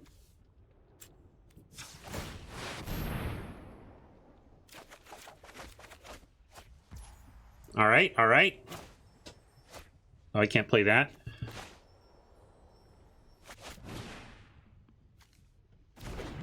What can I do with this? Gain 7, non-creature permanent on top. Oh, shuffle the graveyard into the library. Too bad they already draw the Nissa. So we're going to go and get... I think we should get our Crater Hoof. Although it's not amazing here. For certain we were casting this, so let's do that.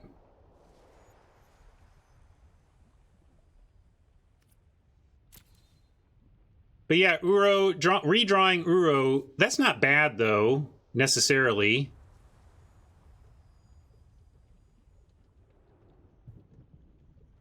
But yeah, maybe that's what we do.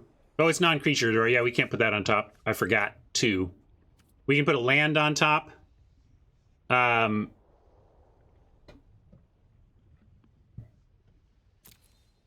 So we're gonna get a creature. And... do we gain 7 or we stunt their draw? Maybe we just gain 7 to buy us some time?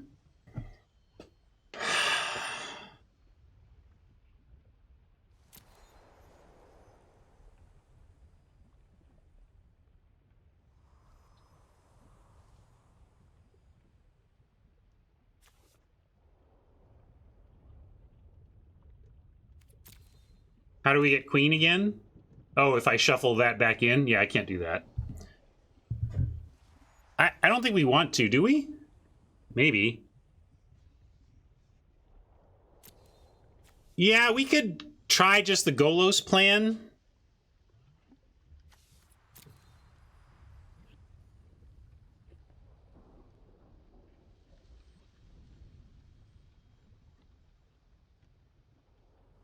But that's interesting, and a second queen is pretty real.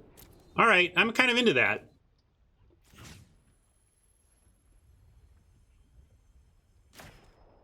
I don't know. Maybe this is not right, but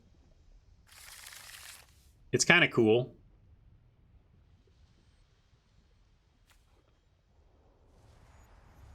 We have a ton of mana. Yeah, we can do anything. I mean, we could get the Crater Hoof. It's just that it's not. I don't even think it's as good as the casting the Hornet Queen. I'm gonna take the Queen again.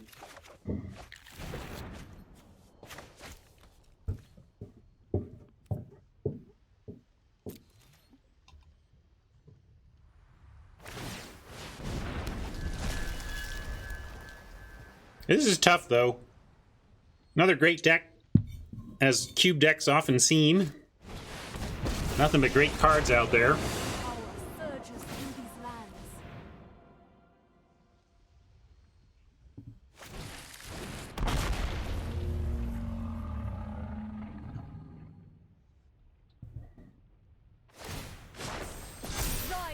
elemental friend. No, I don't want to do that one right now.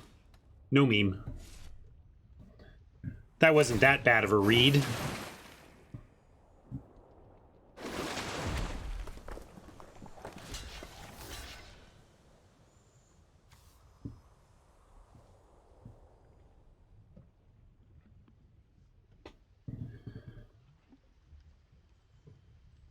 No, these don't kill planeswalkers like that.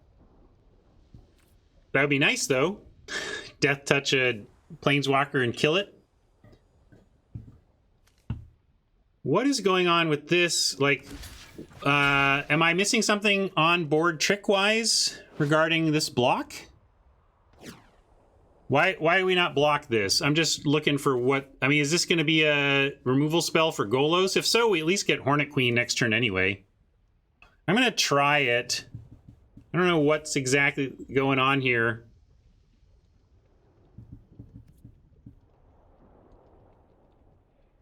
Yeah, they just drew it. I'm gonna make the block.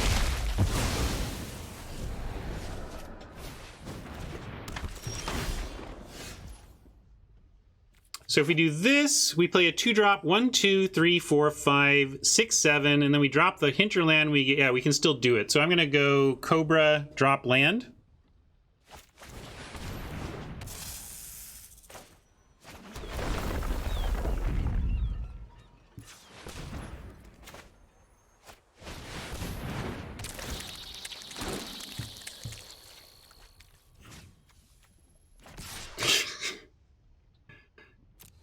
Get her! We're so tough. This is not easy. But Golos into Craterhoof could potentially get me a win. Not if they take Golos, though. My agent that I passed twice, so I guess it's my own fault.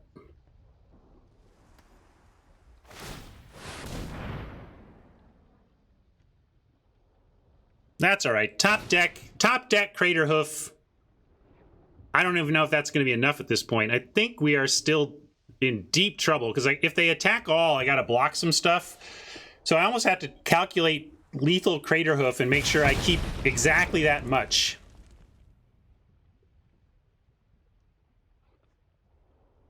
The land shall conquer you.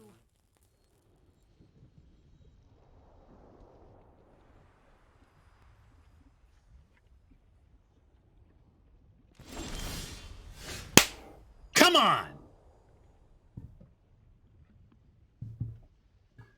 1, 2, 3, 4, 5, 6, 7, 8, 9, 10. Can't do both of these.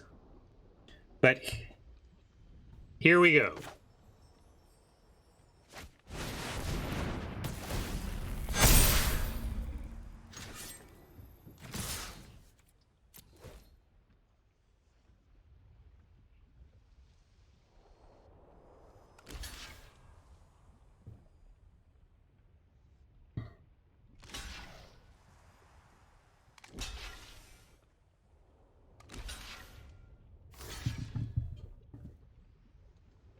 No math, no look, swing away. Did we get there?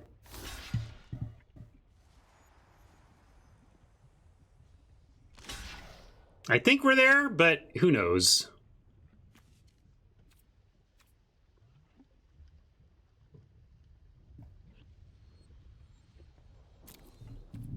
I mean, none of this really matters. We win or we don't.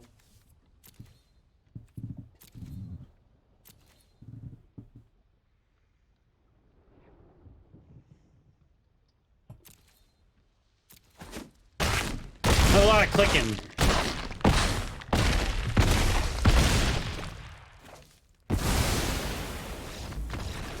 Whew. I do my hair toss, check my nails. Baby, how you feeling?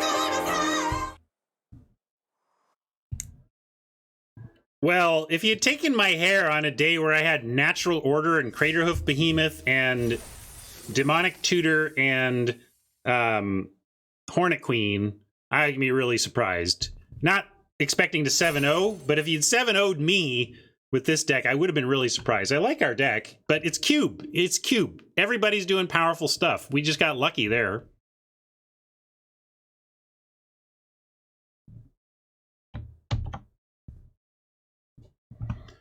Good luck, Polist. You're up next. Here we go.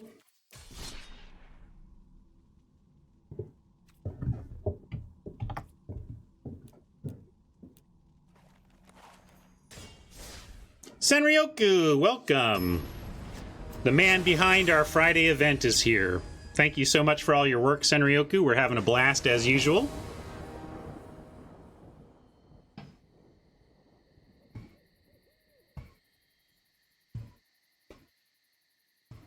This is a fine keep. We can World Tree into Watery Grave, have a Censor up, and then try to rejuvenate into this good stuff.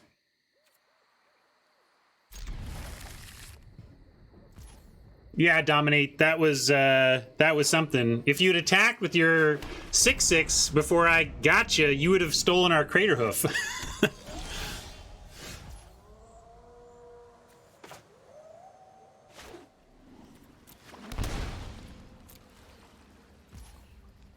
If we don't censor something, I will be cycling this. I really want to hit our third land and get the Rejuvenator going. So either counter or cycle is happening this turn for sure. I should also update this. I think that's worth countering. Take some chances for land off the top here.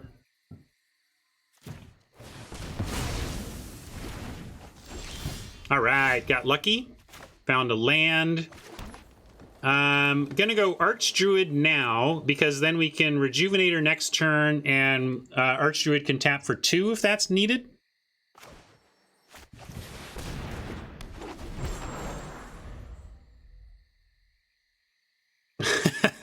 Good one, Animosity. Flavor Win, censoring the conspiracy theorist. We just took you off of social media. You've been banned.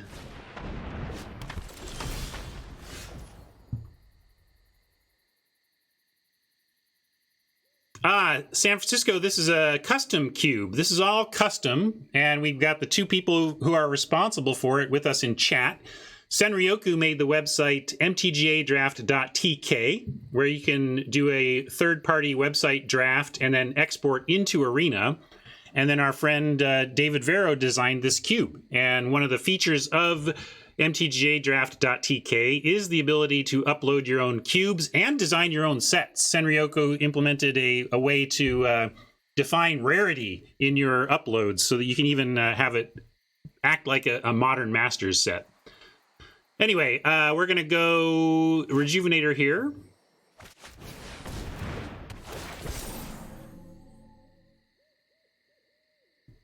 Throw the Harbor down tapped. Play this. We have 3 mana if we want it, but nothing to do with 3 mana, so I'm going to say no attacks. And next turn, 1, 2, 3, 4, 5, 6, 7. We're almost at 8, but we'll just Golos next turn and start trying to make Golos work. We could also just hold up Epiphany. Epiphany's a strong card to keep up, obviously.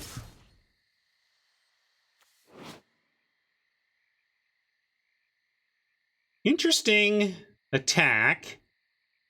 I'm certain. Oh, Menace is why. I'm like, why are they attacking? Because I'm not blocking. That's why. If it didn't have Menace, I would snap off with the Rejuvenator. But since the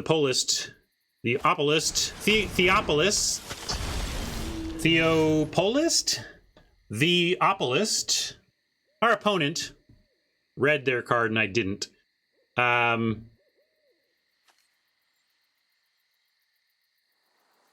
like actually holding up Epiphany here, given all that's going on. Golos is interesting, though. We could do Golos. Maybe I'm supposed to Golos and then Epiphany the turn after.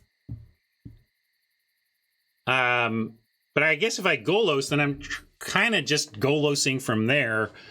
I'm going to hold up Epiphany.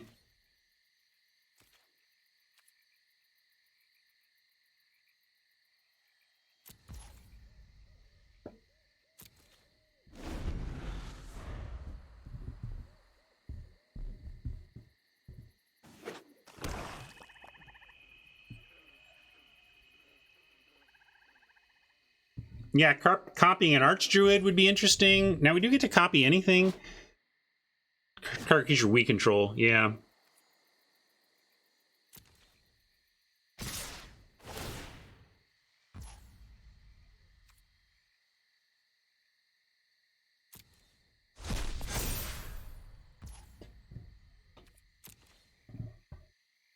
I think we just take here, though, and see about epiphanying something after combat. I'm going to go for getting an actual spell. Take a couple of big smacks here. We got Thragtusk to regain some life. And if they next level us and don't even cast anything, I'm still epiphanying. I'll just... it's just going to be less awesome if we don't counter something as well. But that's certainly worth countering. We're going to do it. So we're going to draw a card. We're going to create a token that's a copy. We're going to return an on-land permanent. We're going to counter a spell. So we're going to counter this spell. We're going to return this dragon. And we're going to copy this Archdruid, and we're going to draw this card. 4 solid things here.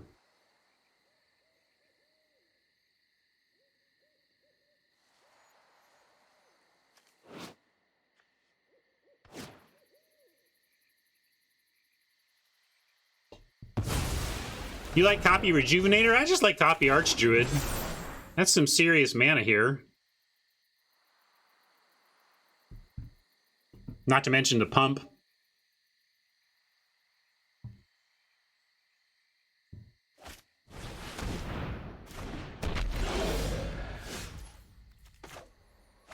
So 3, 6, 7, 8, 9, 10, 11, 12 mana. 8, 9, 10, 11. So we can go Golos, Thraggy. Is Hoof just a win? Trouble is, like, we go Hoof, X number of creature control. So these would be 4, 7, 7, 7, 7, and 9, 9. 9, 14, 15, 16, 17, 9, 20, 22, 23 with trample. Yeah, we just win. You know, Jim, if you're gonna do the math and take all the fun out of this,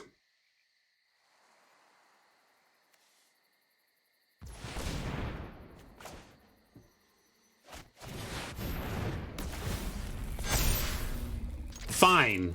Jim's just gonna do the math and take all the fun out of this.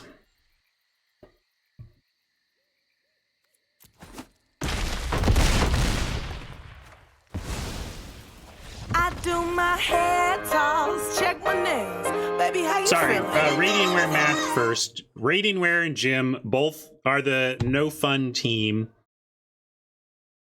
They have no interest in controlling the board whatsoever. Just want to win target game. Boring.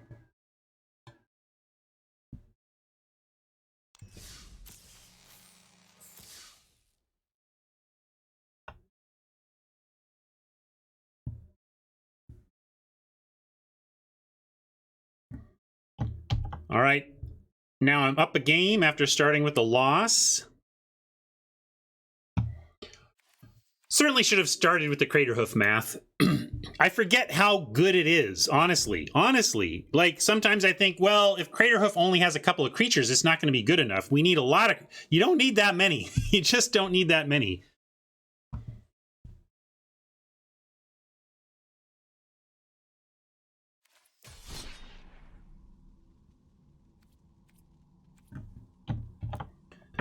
Rock Bobsta. Here we go.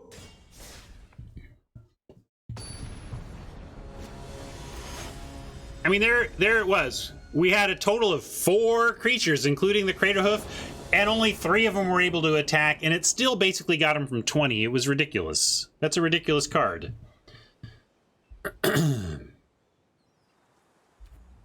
This is not the best hand, really. We have no green. We got a Censor. Got our best card. If we find green, we got some... Well, my hair's safe, so I'm keeping. That's my... There you go.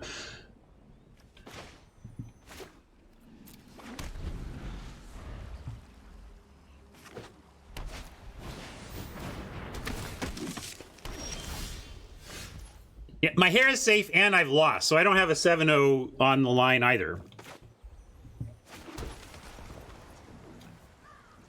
We could multiple choice to scry and draw a card, but I'm going to give us a chance to censor or cycle censor.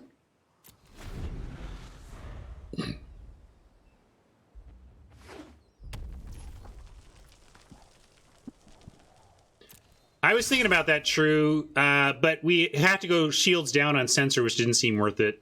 And we can do the multiple choice next turn if we have to. Like, if we don't find a land, I'll multiple choice next turn for sure. And I know where Settle the Wreckage is. In my sideboard.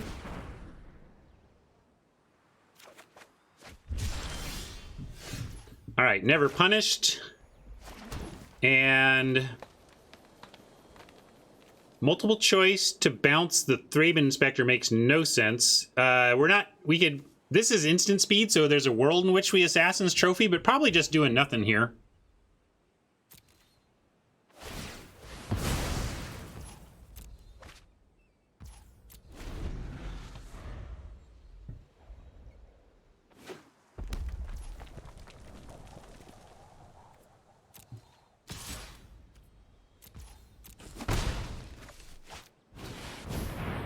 Ferocidon is a toughie. Maybe I could trophy it, but we don't even know what's happening next turn. I guess I could trophy it, and then we have for sure multiple choice next turn.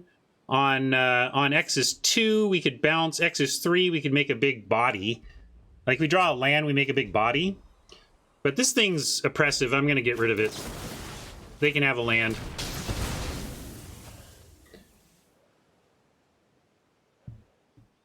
Costly,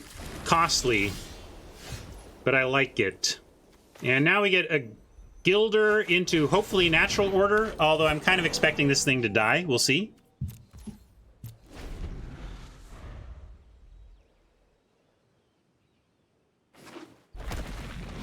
Yep, if this ever comes back into a set, we can do a Inspector Gadget meme. Yeah, that's a good point. Natural order for what? Thraggy doesn't suck, but maybe we do wait on natural order, since really the point is to get the Hornet Queen. But even Craterhoof, natural order Craterhoof kill Chandra isn't the worst. Is not the worst idea ever.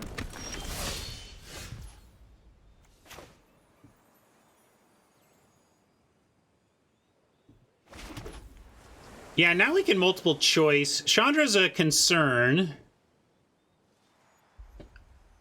but we can choice it. We can also just pulse the Chandra and accept a smack next turn, or we can just Golos. Yeah, they just get Thraben back. That's not the best. So maybe we just either pulse the Chandra or... What is Chandra going to get? They're going to get a free card next turn or some ramp. Let's Golos.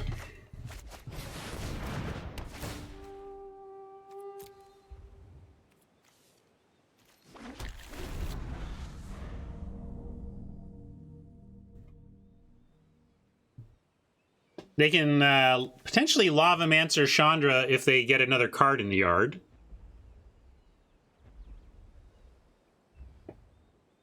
Yeah, I'm not blocking with Golos because we don't want to give them action here, although now we can.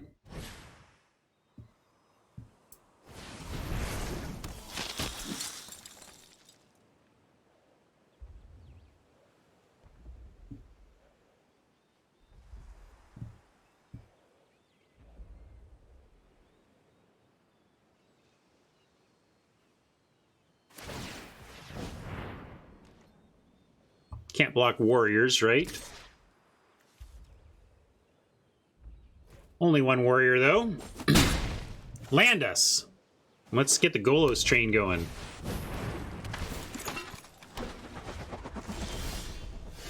Or land us and we just Hornet Queen. Maybe I'm overthinking it.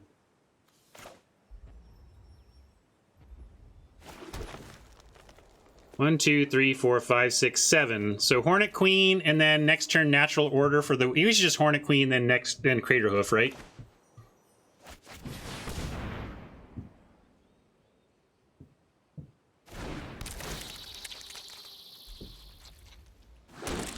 They're white-red. They're not going to go after our hand. They're not going to counter anything. We just need to survive at 14, and then next turn should be a good game.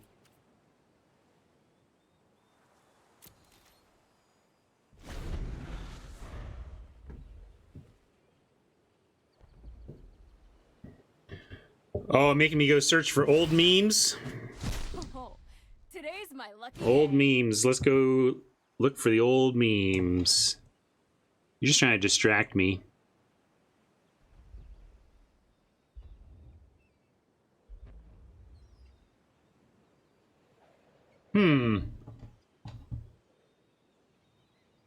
Where did it go?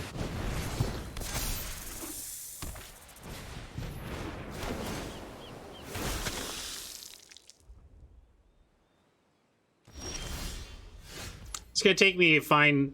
I found it! Here we go. Warriors, come out to play.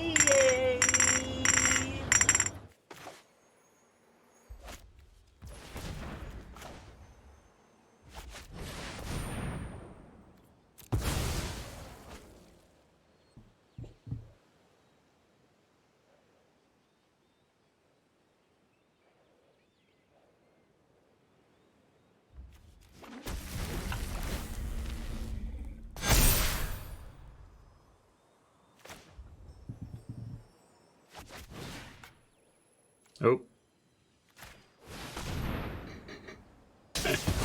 Just to be rude. That was a disaster.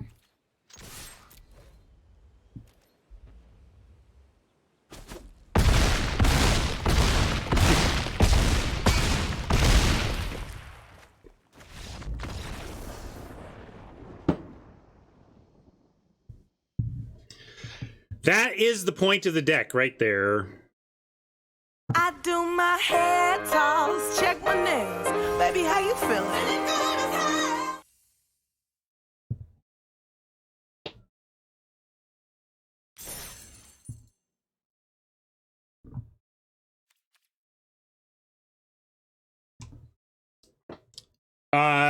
Check and check, Rob.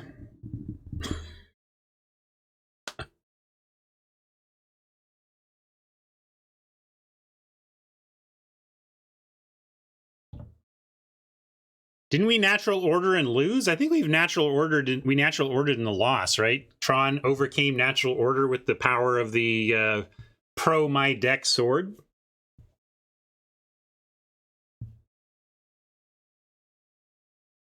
So that was great. To beat a natural order is pretty impressive. Well done, Tron.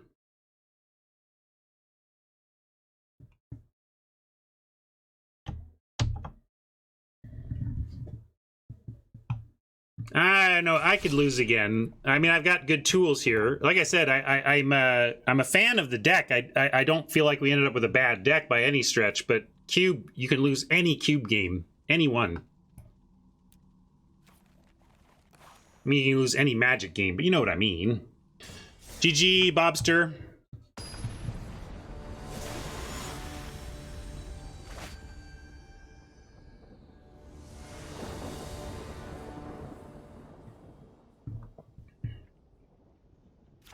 Well, we got the Behemoth early. We want this in the deck somewhere. But we do have Rejuvenator Natural Order for the Queen. And we'll keep.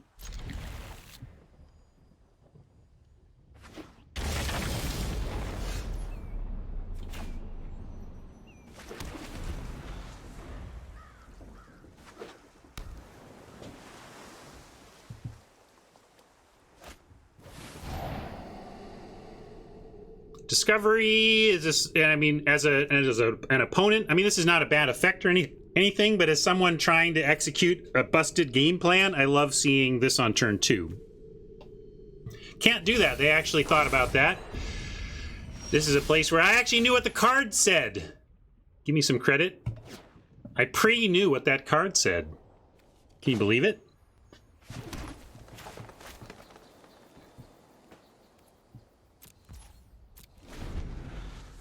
Unlikely to trophy anything here, but I suppose there's like 3-mana planeswalkers that are so problematic that we might pick them off.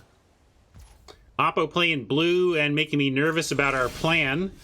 It's all well and good to have your natural order against no blue, no black opponents where you're just like, well, eventually I'm going to do this and it's going to work. But now we're up against blue that can stop this from working.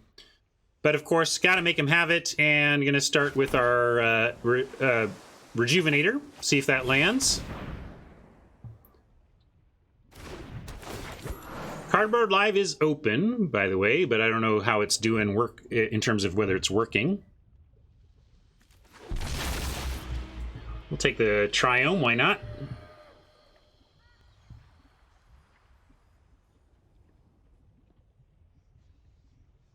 Yeah, I think rather than just natural order the Rejuvenator, I might just go with the Thragtusk, and we'll see where we go from there. Although Teferi says that may be a hedge against our natural order, but I can live with that.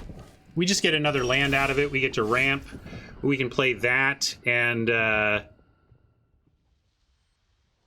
how can we do all this stuff? We can go land, Hedron Archive, Rejuvenator. I like that. Really ramps us heavily.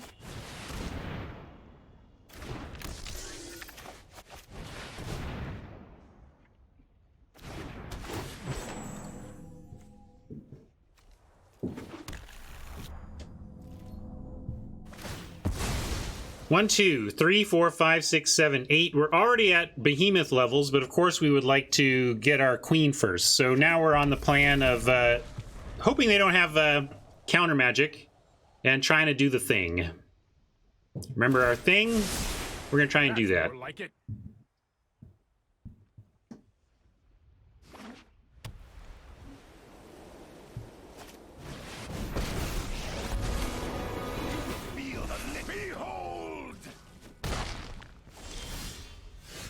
Oh, Pulse is interesting because now we can go 1, 2, 3, 4, 5, 6, 7, 8.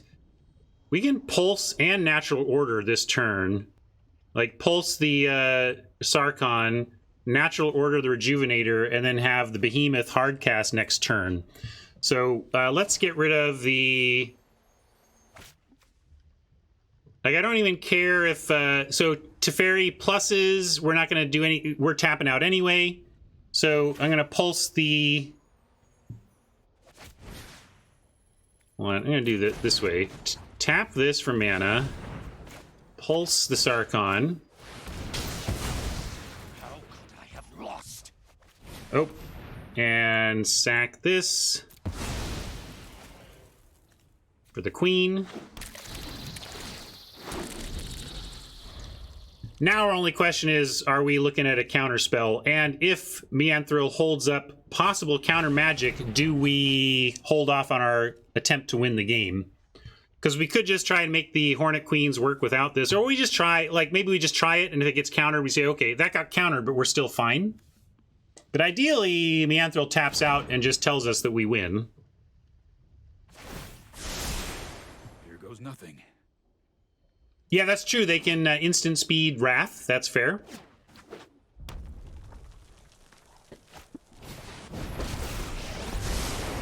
You've never seen anything like this.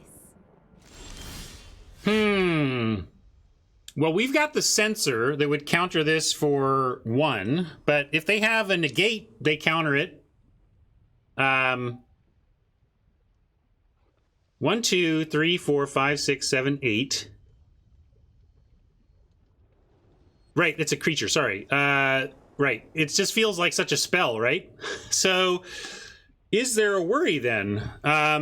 What are we worried about? Is Essence Scatter in the cube, though? I didn't see it pass. I'm gonna make him have it. Let's just make him have it, and then rebuild if this doesn't work. I'm gonna make him have it.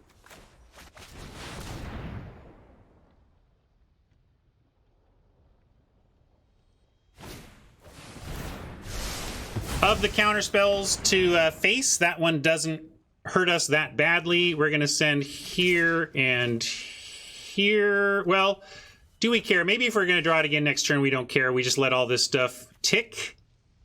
Teferi can, of course, return something now, but who cares?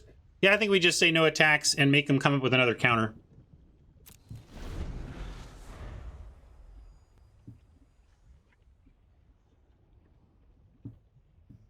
Tef could bounce our mana. I'm okay with that too. We have backup plans if Tef wants to do that. Is it? I thought it was like non-land, but... Yeah, return up to one target artifact, creature, or enchantment. It's not... Oh, but they bounce that mana. Sure, sure. I'm with you now.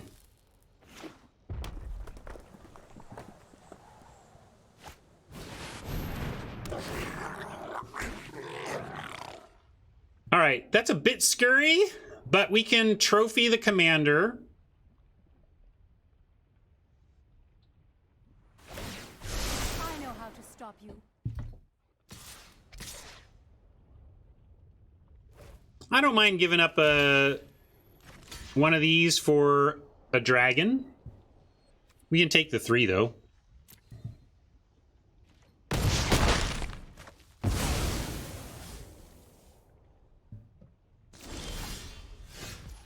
That's true. It's a servo, not a dragon. But, well, I took it anyway.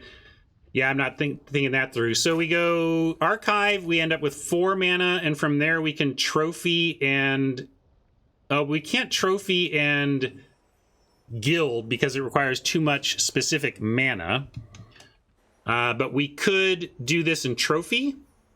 And if we trophy the Siege Gang, I think we're good to go on the Craterhoof next turn.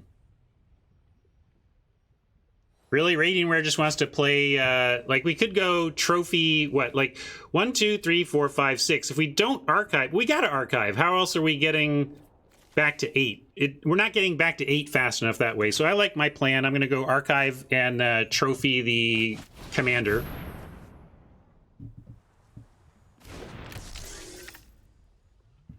No, I think that's my one loss when my Golos got yoinked. Yeah, there was a pause there, but I think they need to, if they've got any counter stuff, they need to hold it for the Behemoth. And yeah, Commander explains the pause. That's a good call. I'm going to trophy the Commander now.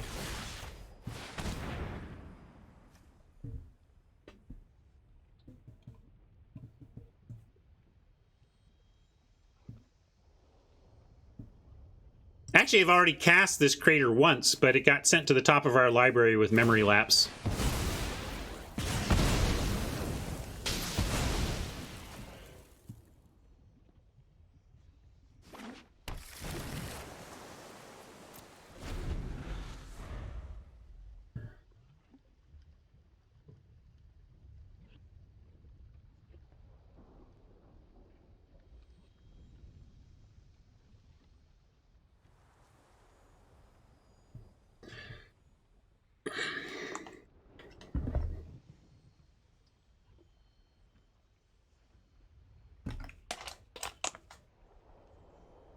Man, this long hair can be annoying.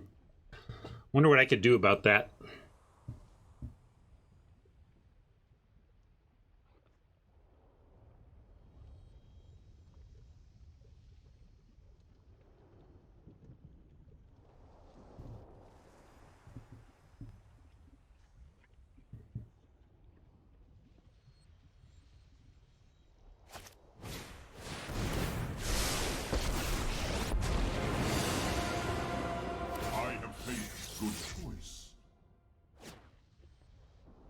We'll give him land.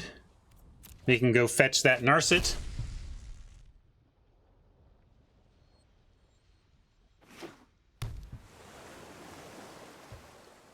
I mean, we didn't even have to force it. We could have just drafted Storm because it was there. I chose not to, but we could have.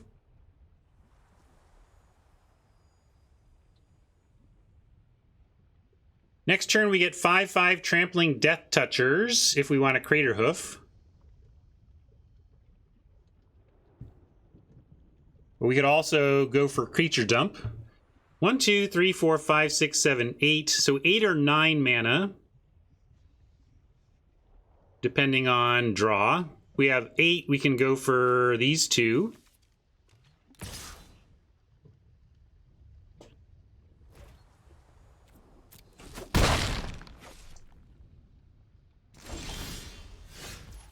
Primal Command is super interesting. I kind of want to fire that off instead of the Crater Hoof here. Hornet Queen, we could do the same thing and get Hornet Queen back and recast Hornet Queen.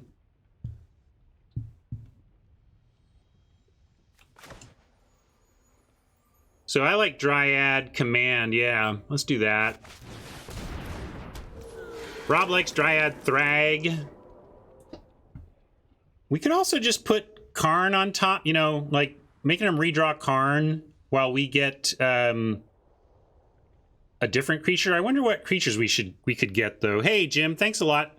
Sorry you gotta take off, but and I appreciate that sub today. We'll see you later, man. Sublime Epiphany, Golos. We could go get Golos. Should we Golos? Questing Beast. Interesting.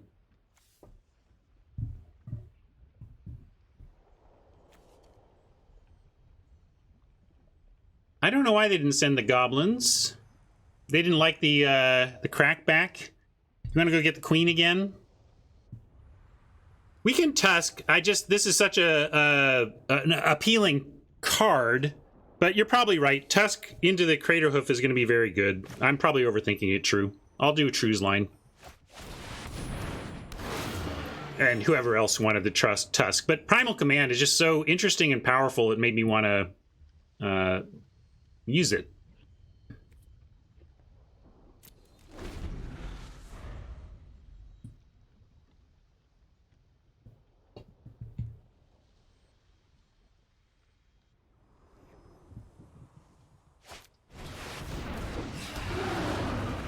Pretty strong card if Meanthril can come up with some spells here.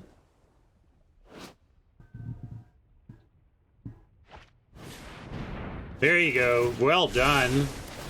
Wrecking our... getting all of our hornets.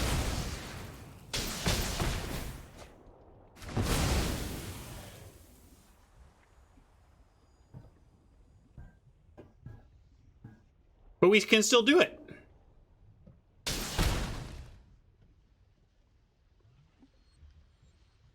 Trouble is, Niv Mizzet is around. Some solutions must be built.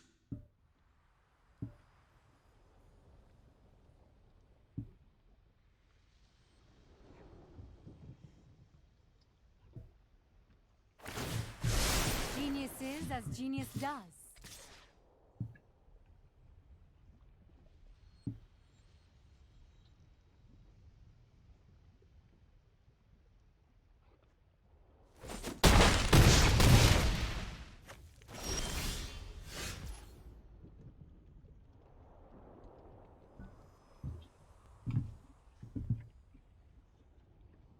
Multiple choice could be good here. Again, 1, 2, 3, 4, 5, 6, 7, 8. We might, or 1, 2, 3, 4, 5, 6, 7, 8. 8 mana, maybe 9 if we end up with a land on the draw. 5, and that's just not super exciting.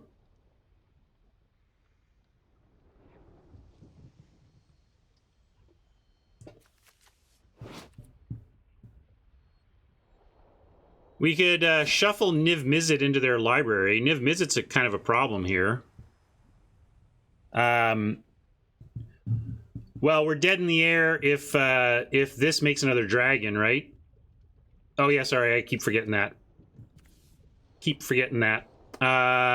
So kind of in trouble. I'm going to start here. I think Meanthril has successfully played through the Crater Hoof combo.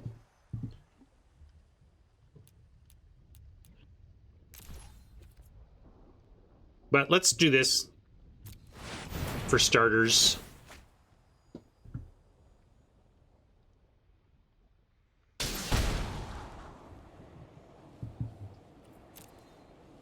Golos actually doesn't help here, so I'm going to bottom.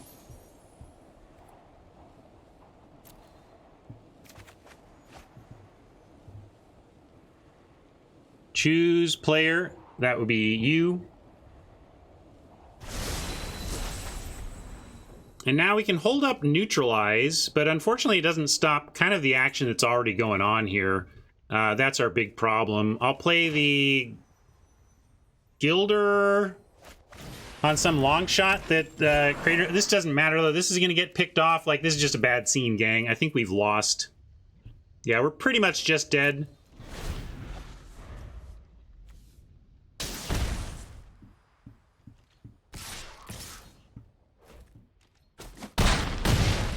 And the thing that got us was Electrolyze. I wonder if Electrolyze was strategically held or if that was top-decked. He's dead, sir. That man's dead back there. Must be dead. He was worse than dead. His brain is gone.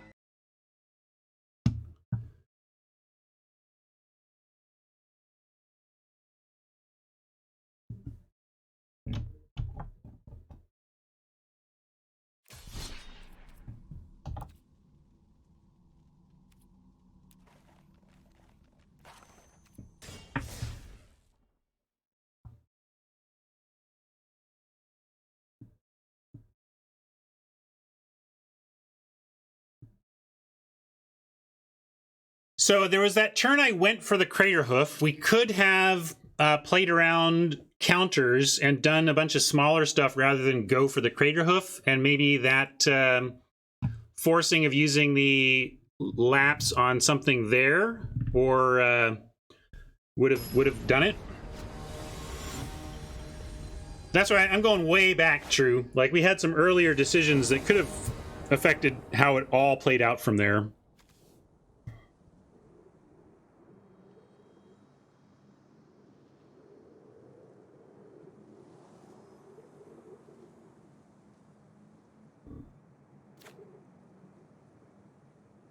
But then I'm saying if Oppo was unwilling to use that memory lapse on anything but the Crater Behemoth, and we dump a bunch of different spells that turn, it might have been enough. This is a keep, though.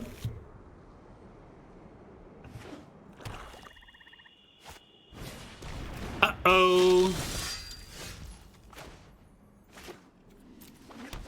That's scary. Glad I have multiple choice. Might have to fire this off on X of 2. Just send something back. Although we can just also pulse the knight if it comes to it. I'm just worried about curve out aggro here. Because the turn 1 aggro creature is the thing that could make it worse, the worst for us. But now, of course, we have our Paradise Druid into Queen if we want it. Because hexproof means we're basically going to untap with the Druid.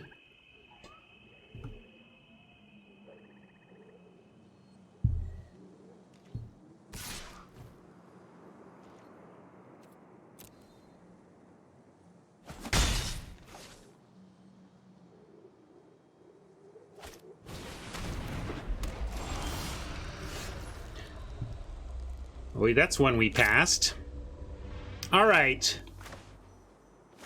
So we could natural order for Hornet Queen, and then still have stuff behind like Pulse, and we can also, we can't really 2-spell, we can multiple choice for an X of 3 and make a 4/4, but I think we should just wait till we get all of it now. So my only question is whether we're natural ordering right out of the gate here, or just pulsing something to keep up here, or even just playing the Gilder to make sure we got mana going next turn. I almost like the Gilder, even though it doesn't use all of our mana. It only uses half of it. The other thing we can do is pulse and leave the Paradise Druid in hexproof mode. If we pulse, what do we want to get? Baral. Could be negate in hand. Baral lowers the cost of instants and sorceries. So I'm gonna go with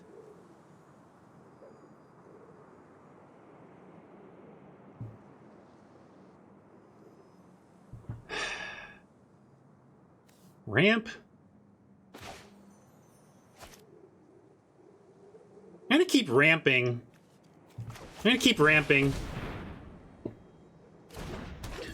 keeping ramping because we have an 8 drop in our hand, our natural order. If we can set up our combo, we get there. This is going to give us Golos next turn or multiple choice on Max next turn if our stuff survives. If it doesn't, it's going to be them using resources on our weakest ramp spell, basically. We're going to cross fingers and hope we get to untap and either choice or Golos next turn, depending on what we're looking at. All right. Well, now we need land. We could still do it if we find land, but we don't have the guarantee. They could have sent the artisan as well. I'm not blocking that. I need my Paradise Druid. We found our land. So yeah, let's give multiple choice a try. Feels like they got open mana and possibly the ability to counter, but they don't have 2 blue, so a lot of the double blue counters are not available. And we're going to give this a shot. Let's see if it works.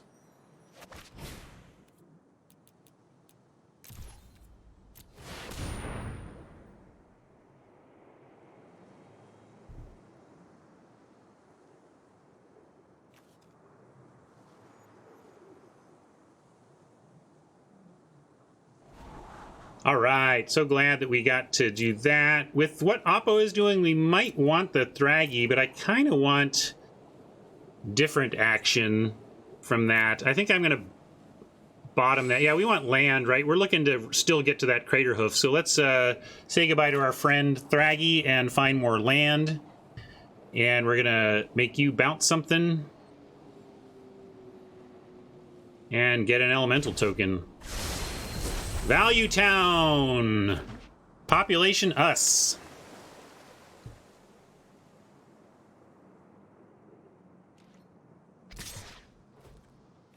So this pumps into a 4/5 Death Touch, so we can't even block. Threat of activation in effect here.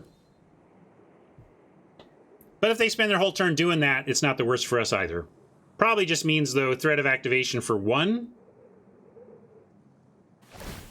All right, they're going for it. Perhaps with Baral, they have something for 2 mana that they're working on. 1, 2, 3, 4, 5, 6 mana. We can Golos to ensure being able to Golos next turn. I like the Golos because it continues the ramp plan, and I'm going to send our 4/4 first, though. Although we could leave that back and start actually blocking. But again, if they're going to pump the Knight, I'm kind of in for that.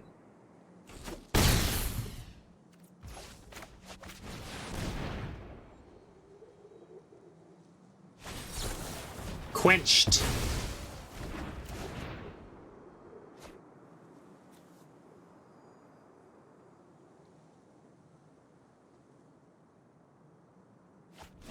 That's all right.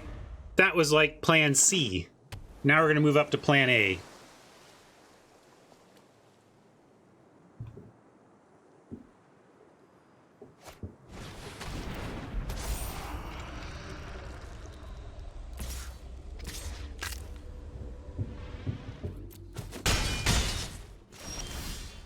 More land is good. Still scared of the possible counter magic. But I like, let's see, 1, 2, 3, 4, 5, 6, 7 mana. We can pulse in natural order. And then if we luck into an 8th mana, we get the Behemoth play right after. And I'm going to do... I like Pulse, or we can all even do Pulse Beast. I'm just nervous about counter magic, of course. But I think we should start with the get rid of this Knight. This is pretty oppressive to us. And then see if we want to cast one of the other ones. And do this. All right, no pause. That makes me feel good about natural ordering for... Math says order seems wrong here. Oh, that's true. If we order, we do lose our mana. We're not going to get to Crater Hoof next turn. That's a great point. So I'm going to go Questing Beast.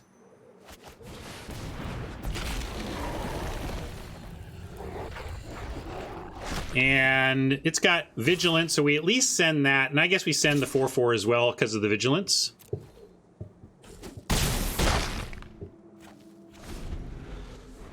Maybe we just draw a land and Behemoth with what we've got.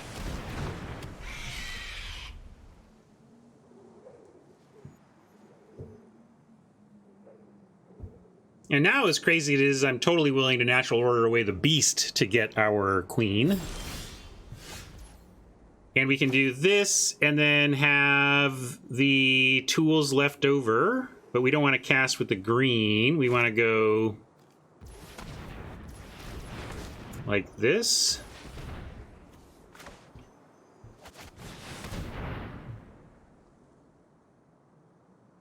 I'm thinking about attacking with the beast. I suppose, though, they might... they can't block with the twos, right? It's a safe attack with the beast. So, yeah, we'll do that first. The only thing that could block is the artisan. These can't block the beast.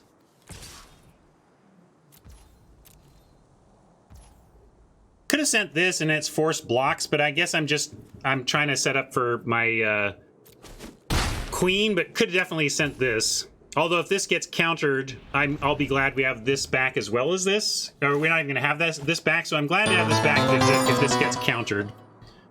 Hey Josh, thanks for the raid. Welcome Raiders.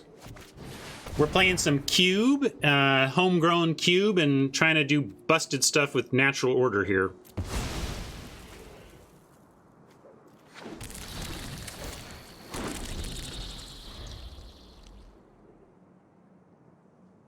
Jank is on notice. They need to have a counterspell for this behemoth or a wrath, or this is over.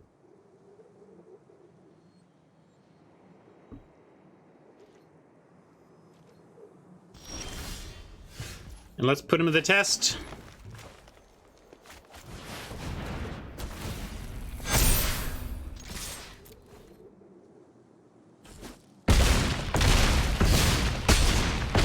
I guess with the I was a turn behind.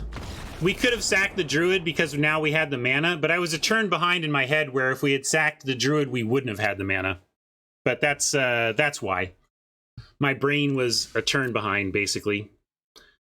Didn't cost me, but a good point. I do my hair toss, check my nails. Baby, how you feeling? All right, chat, I've got the week. We have a new contender trying to make this close.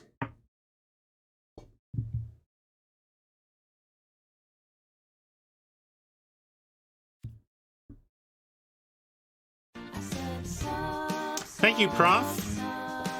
Appreciate the sub and the compliment and the memes. Prof is behind a ton of the memes you've seen for Strixhaven. Thanks, Prof. We are gonna find my final oppo, though. Mantuka, thank you for joining the fray. Welcome. I'm gonna try and beat your face in now. The feeling's mutual, though, right?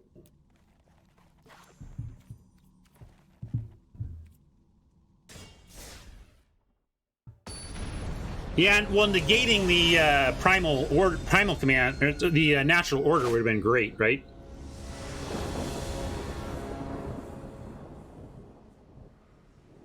Nice incubation druid with our all of our colors, so this is going to be able to tap for everything. And the fact that this is a plains swamp forest even means that this gets to enter untapped. Beast on 4 into Beast on 3 into Golos on 4 is the dream here. Ooh, and now we've got a Lotus Cobra to consider as well.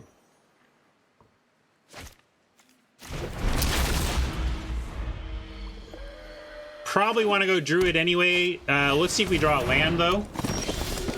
We did draw a land. So we can go Druid and then next turn Cobra land and have 2 land. That's not going to do much, though. Whereas Cobra now means next turn we play this land, we get 4 total, and we can beast. Doesn't really matter.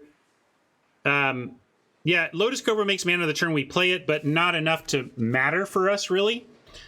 I'm going to go with Incubation Druid, or we can go with Cobra and threaten even a block here. But that doesn't make sense either. Yeah, let's just Druid. Druid's fine.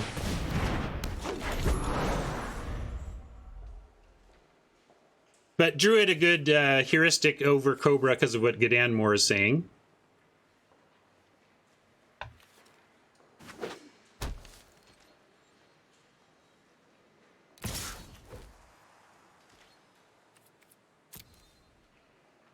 Ghost Quarter solid. We have a lot of non-basics, but we don't have a lot of like non-basics. Like we can turn any of our non-basics into basics, and we'll be largely okay. Interesting. So we could go Cobra, play land, and have 3 mana available. And with 3 mana, we could multiple choice for an X of 2 and return one of these to hand. I almost hate drafted this like 13th pick or whatever, but I'm like, well, if nobody's taken this by now, they don't want it. I guess I should have.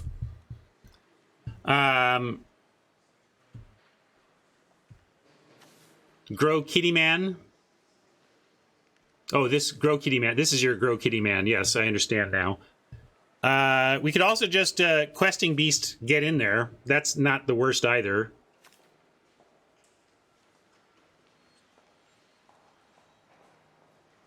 I think I'd go Questing Beast and then ask and see what you got to say about that.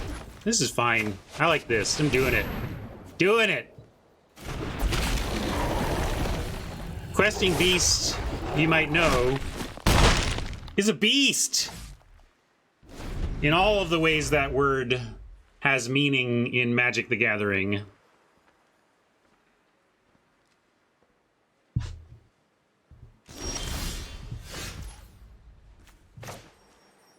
And now we get to multiple choice or Golos. Wowie. I like multiple choice here, actually, I think. Oh, Golos is hard to deny. Still. I'm doing this. That's fine. This is so much value. The value! It's so much value!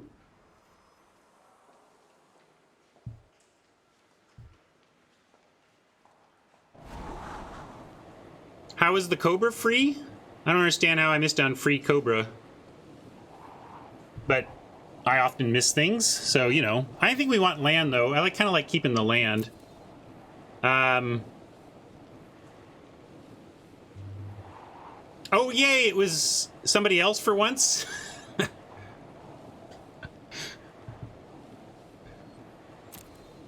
Sorry, I gotta get back to this.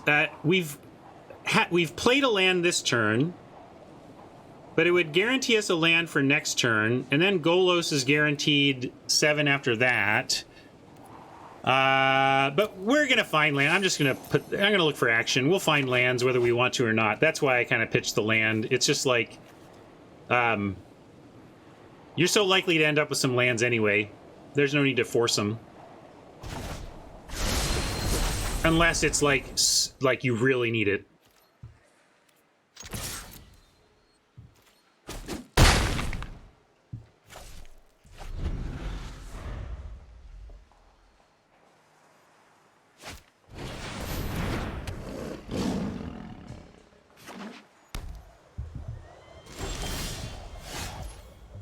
Sublime indeed.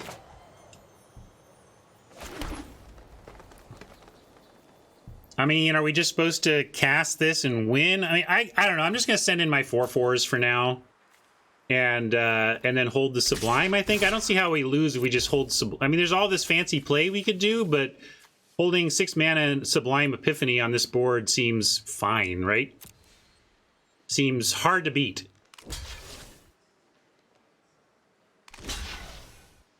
And I'll just straight up take this. Yep, it's fine.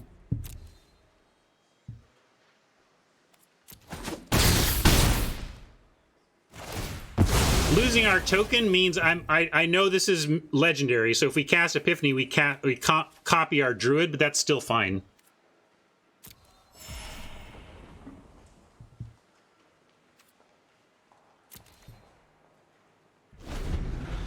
Sorry, today's a reading stream. Or somehow, after attempting to read this card 7 million times, we actually got there. Yeah, let's just do the Epiphany. That's fine. We're going to draw. We're going to make a copy. Non-land permanent to owner's hand is not something we don't want to do. And then counter target spell. That's what we want.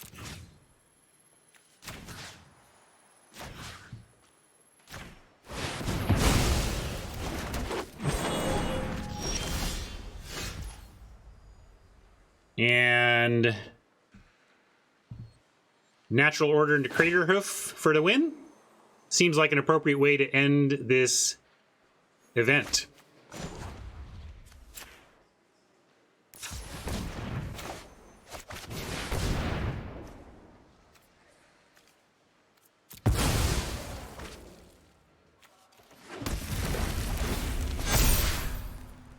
Fair card, wouldn't you say?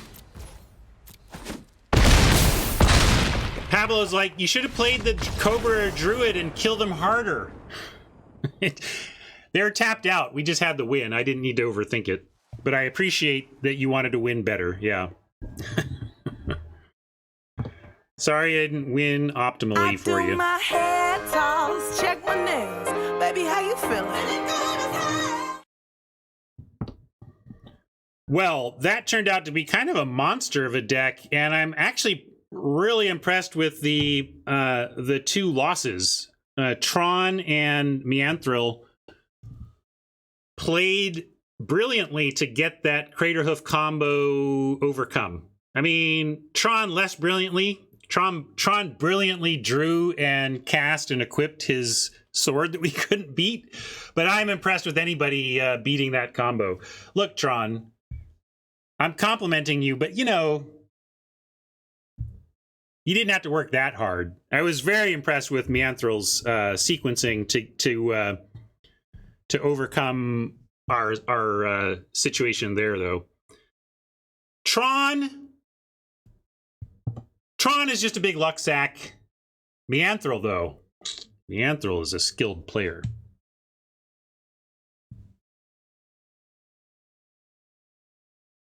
No, but I had to think about it, Tron. I had to plan. I had to, like, set up perfect little Craterhoof moments and, like, all these tough choices of, like, this or that or the other thing to get to the point where Craterhoof is lethal. All you did is draw a sword and equip it. No, you didn't plan. You didn't plan a damn thing, Tron, and you know it. You're like, here's a creature. Oh, here's a sword. Here's a sword Ryan can't beat. I win the game. That's exactly what Tron sounds like, by the way.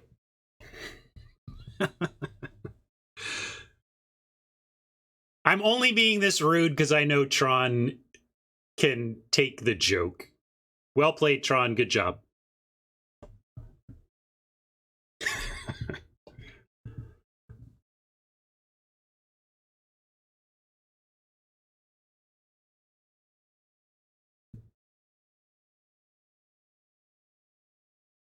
Look, me figuring out how to get a Hornet Queen into a Craterhoof every game was challenging and brilliant.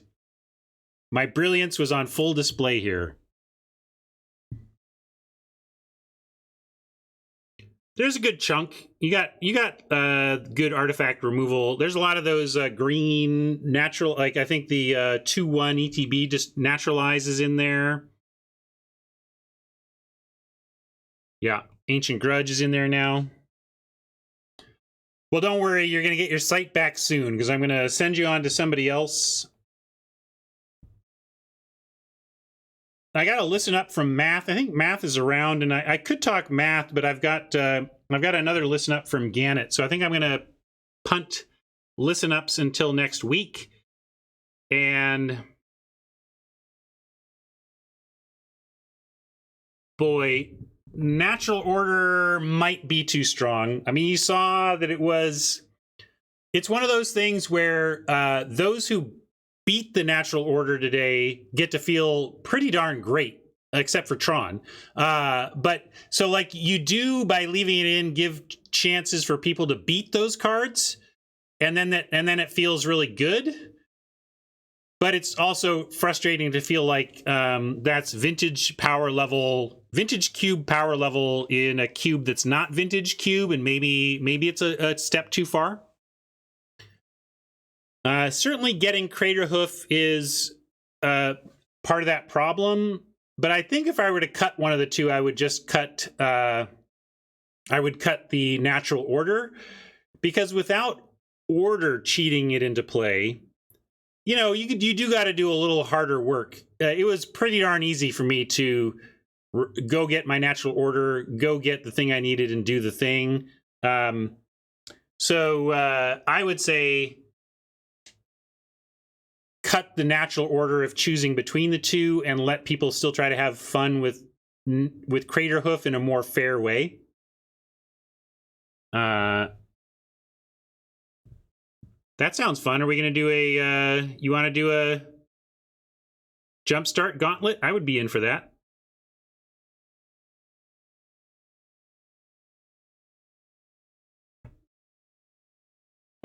Anyway, let's say goodbye to YouTube friends. Thank you for hanging out for another Gauntlet. Thank you to David for designing the cube we played today. Thank you to Mama and Hat, especially among my mods, for their work on making this happen every week. The people who have been attracted to my stream and have donated their time to it make me feel so great. Thank you so much for donating to me and this effort here, the most valuable thing you have, which is your time. All of you, really, all of you are giving your time to this. And the older I get, the more time is money, time is the only currency, the more true that gets, and the more thankful I am for everybody here who uses up their time on little old me. Thank you very much. And YouTube friends, you count as well on that. Appreciate your time, and we'll catch you next time.